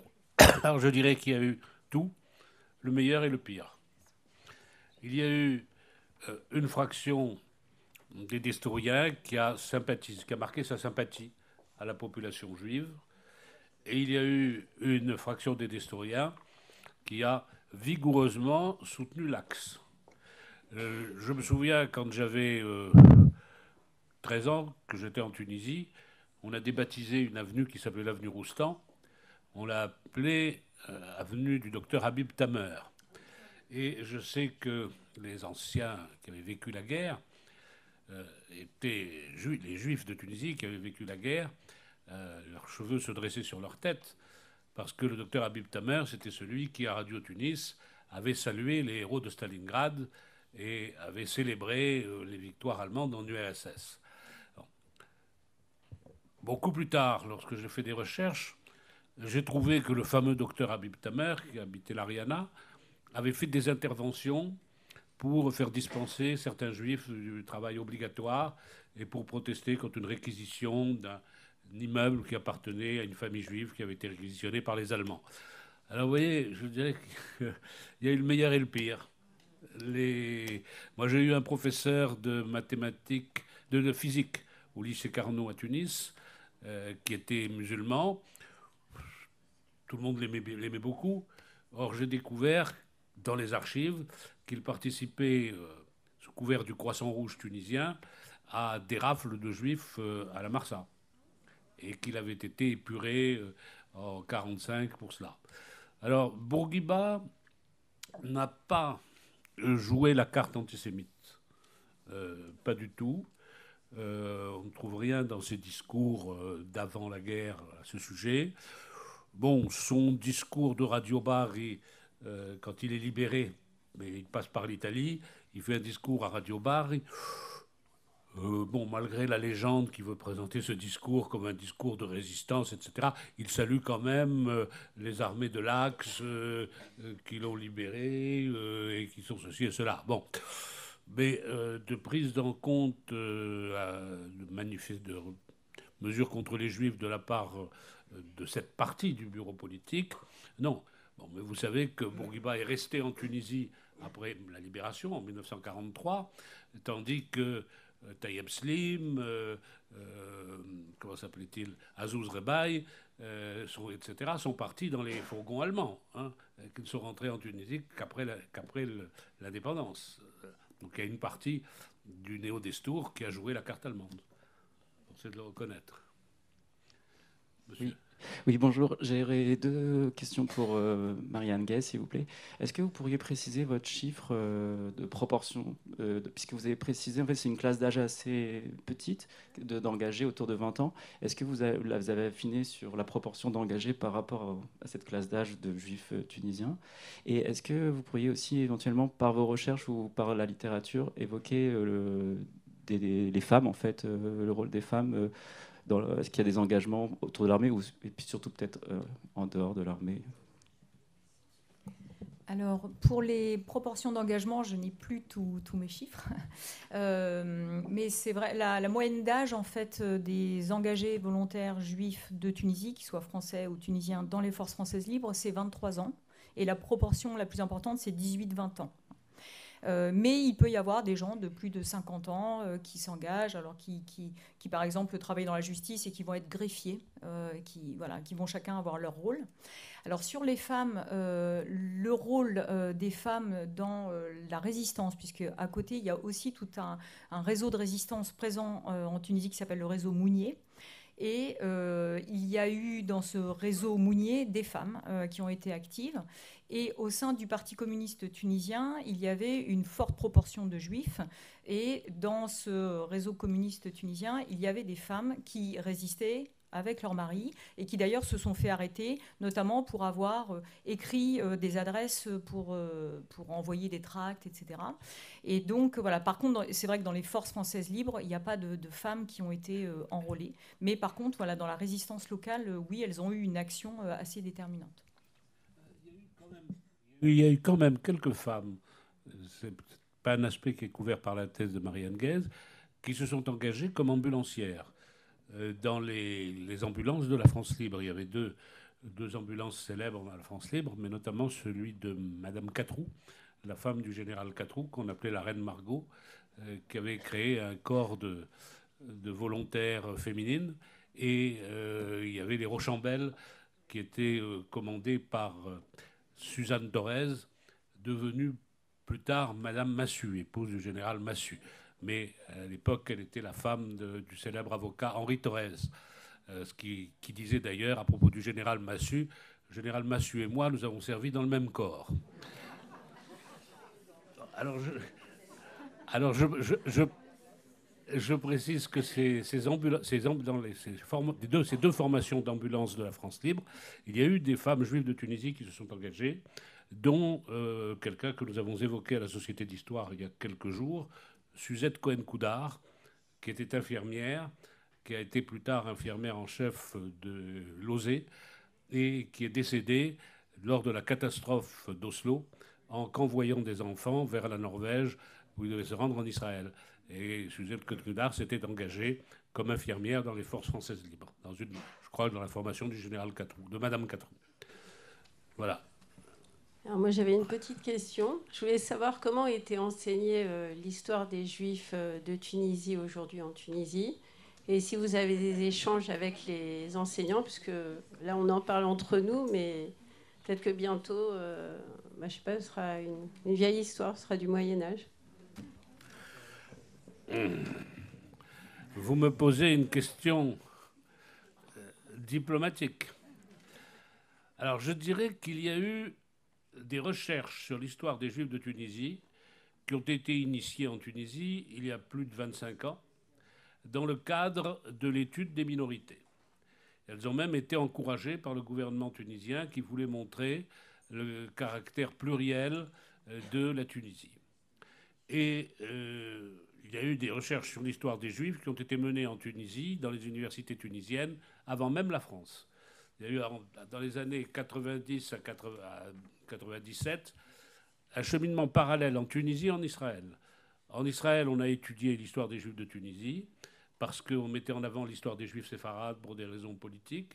Et on a créé la chaire d'histoire du judaïsme séfarade à l'Université hébraïque de Jérusalem. Et en Tunisie, aussi pour des raisons politiques, on a mis en avant l'histoire des Juifs dans l'histoire de minorités. Lorsque nous avons créé la Société d'Histoire, nous nous sommes donnés pour but d'impulser des recherches en France sur l'histoire des Juifs de Tunisie, mais aussi d'être le lien entre les chercheurs tunisiens et les chercheurs israéliens. Et nous sommes fiers d'avoir organisé en 1999 à la Sorbonne la première rencontre entre historiens tunisiens et historiens israéliens. Et il y a eu vraiment de très belles recherches qui ont été menées en Tunisie pendant des décennies, notamment à la faculté de la Manouba, mais pas seulement à la faculté de la Manouba. Et nous avons toujours même nous avons fixé comme règle, lors de nos journées thématiques, d'associer des chercheurs tunisiens et des chercheurs israéliens. Il faut reconnaître que depuis 4 ans, il y a au sein de l'université tunisienne un boycott. Parce que les chercheurs tunisiens qui s'intéressent aux Juifs sont mal vus par leurs collègues, parce que leur cursus de carrière est parsemé ensuite d'obstacles, et parce qu'on leur interdit de rencontrer des chercheurs israéliens. Or, une recherche qui est limitée, c'est une recherche qui se sclérose vite. Nous avons eu des chercheurs israéliens que nous avions invités et des chercheurs tunisiens que nous avions invités l'année dernière. La moitié des chercheurs tunisiens sont venus avec grand courage, malgré toutes les menaces qu'ils ont eues, et d'autres ne sont pas venus. Et on peut comprendre, parce qu'eux aussi avaient eu des menaces très vives. Cette année, on a eu à 2 reprises des chercheurs tunisiens, enfin une fois lorsqu'il y avait une présence de chercheurs israéliens, mais c'était des professeurs émérites qui n'avaient pas grand-chose à perdre en venant. L'enseignement de l'histoire des Juifs, à part l'université, au niveau des établissements secondaires, on n'en parle pas. Quand vous interrogez les écoliers ou les lycéens tunisiens, ils ne savent pas qu'il y avait eu des Juifs en Tunisie. Pourtant, il y a un grand cimetière juif à Tunis.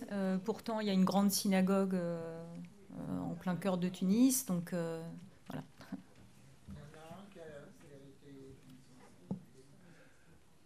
Est-ce qu'il y a d'autres questions? Encore 2 questions et puis nous allons libérer la salle.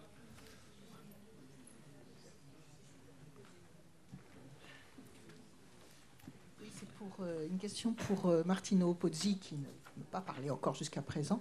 Vous parliez du fait que vous n'avez pas noté de regroupement de Livournais dans les villes où ils choisissent d'émigrer ou de retourner, je ne sais pas comment dire, plutôt émigrer en Italie.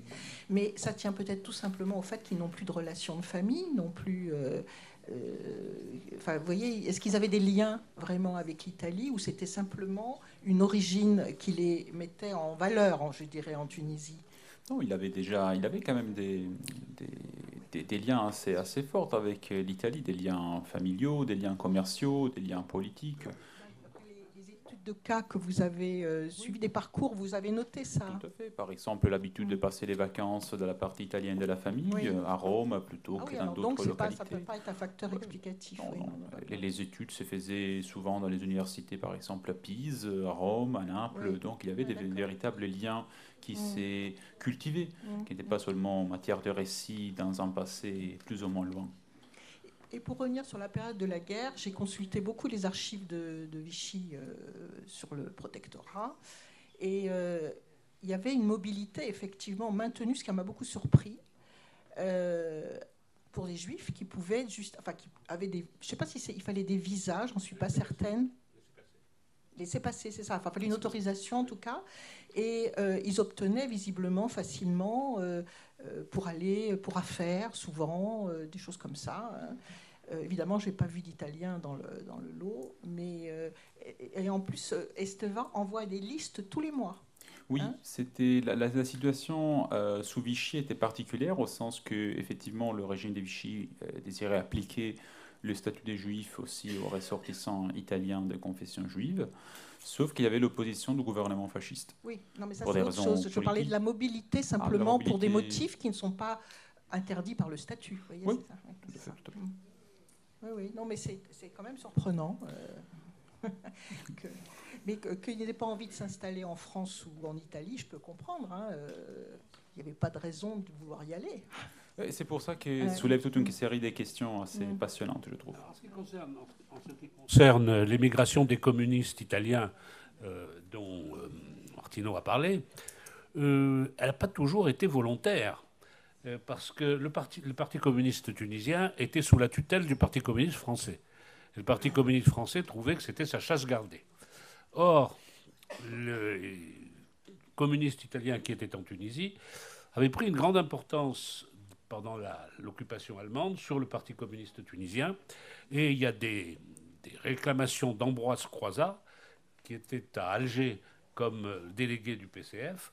Ambroise Croizat s'adresse à Togliatti, au communiste italien, en disant, écoutez, moi j'en ai assez de vous. Vous avez des communistes italiens qui sont en Tunisie, c'est des gens vaillants, compétents, dynamiques, il faut qu'ils aillent en Italie constituer le communisme et pas qu'ils s'occupent du Parti communiste tunisien où ils n'ont rien à faire parce que ça c'est français, c'est sous l'égide de la France, alors qu'ils s'en aillent. Il y avait ce nationalisme communiste français, des communistes français. Il y a quelqu'un comme Velio Spano, par exemple, qui était le chef du Parti communiste italien en Tunisie, qui, pendant la résistance, a dirigé toute la résistance communiste. Il avait bien envie de rester en Tunisie. Il avait épousé, d'ailleurs, la belle-sœur de Paul Sebag. Il vivait en Tunisie. Il avait bien envie de rester. Et il a été obligé par le Parti communiste italien, malgré toutes les demandes qu'il a faites, à quitter la Tunisie, où il a joué un rôle très important en Italie. Il a été sénateur, je crois. Juste un mot sur ces jeunes juifs qui s'engagent. Pouvez-vous nous dire leur lien avec des partis politiques et surtout avec la religion? Est-ce qu'ils sont particulièrement religieux avec les rabbins, etc. Merci. Ceux qui partent dans les FFL? Oui. Alors, en tout cas, dans tous les engagés volontaires que j'ai pu documenter, Première Guerre mondiale, 39-40 et 43-45, en général, ce qui quand même les marque, c'est l'amour de la France. Et alors, pour 14-18 et 39-40, c'est même le désir de devenir français grâce à l'engagement volontaire. Or, l'amour de la France, souvent, notamment de se naturaliser français, sous-entendait de quitter son droit, son statut personnel, son droit mosaïque, Et donc, souvent, c'est ceux qui étaient le plus attachés à la République laïque et donc les moins pratiquants. Après, c'est vrai qu'il est assez difficile de trouver dans les sources que j'ai consultées de savoir quelle était leur pratique pendant en 39-40 ou en 43-45. J'ai pas trouvé grand-chose, donc je pense que c'était vraiment... ils étaient assez éloignés de la pratique religieuse, et Paul Sebag le dit bien, hein, c'est que vraiment, c'était vraiment une pratique assez pas rare, mais quelques grandes fêtes, quoi. Dans les engagés volontaires de Sfax, en 14-18, vous avez les fils du rabbin, tous les 4 ou 5 frères, les fils du rabbin. Alors, quelle était leur participation religieuse? Vous savez, dans les forces françaises libres, il n'y avait pas tellement de rabbins qui avaient pu s'engager. Alors, De Gaulle, ça avait beaucoup inquiété De Gaulle, d'ailleurs, parce que ces jeunes qu'il envoyait au combat sans les secours d'un ministre de leur religion, il y avait des curés dans les forces françaises libres, mais des rabbins, il n'y en avait pas. Et ce sont des... Il avait chargé René Cassin de s'occuper de ça. Et ce sont des rabbins anglais libéraux qui ont été affectés à la première DFL comme aumôniers militaires, qui n'ont pas toujours trouvé la façon de parler aux juifs tunisiens. Ça a été un problème. Jusqu'à ce que le rabbin Zawi participe au corps expéditionnaire français d'Italie. Et il a lui-même nommé des sous-aumôniers, enfin des sous-rabbins, notamment à la première DFL. Mais il y en avait. Alors, écoutez, je pense qu'il n'y a plus de questions. Je vais remercier nos 3 orateurs. D'ailleurs, les applaudissements en sont la ligne. Nous allons maintenant libérer la salle parce qu'il y a une autre table ronde qui va démarrer avec notre ami Jean Laloum qui est ici et qui me regarde avec impatience, et Jérémy Guedj qui va participer aussi à cette deuxième table ronde. C'est sur les Juifs d'Algérie. Maintenant, pour la Tunisie, nous levons le camp. Merci, au revoir, et suivez le programme de la Société d'Histoire. Si vous ne l'avez pas reçu, envoyez-moi un mail et vous le recevrez.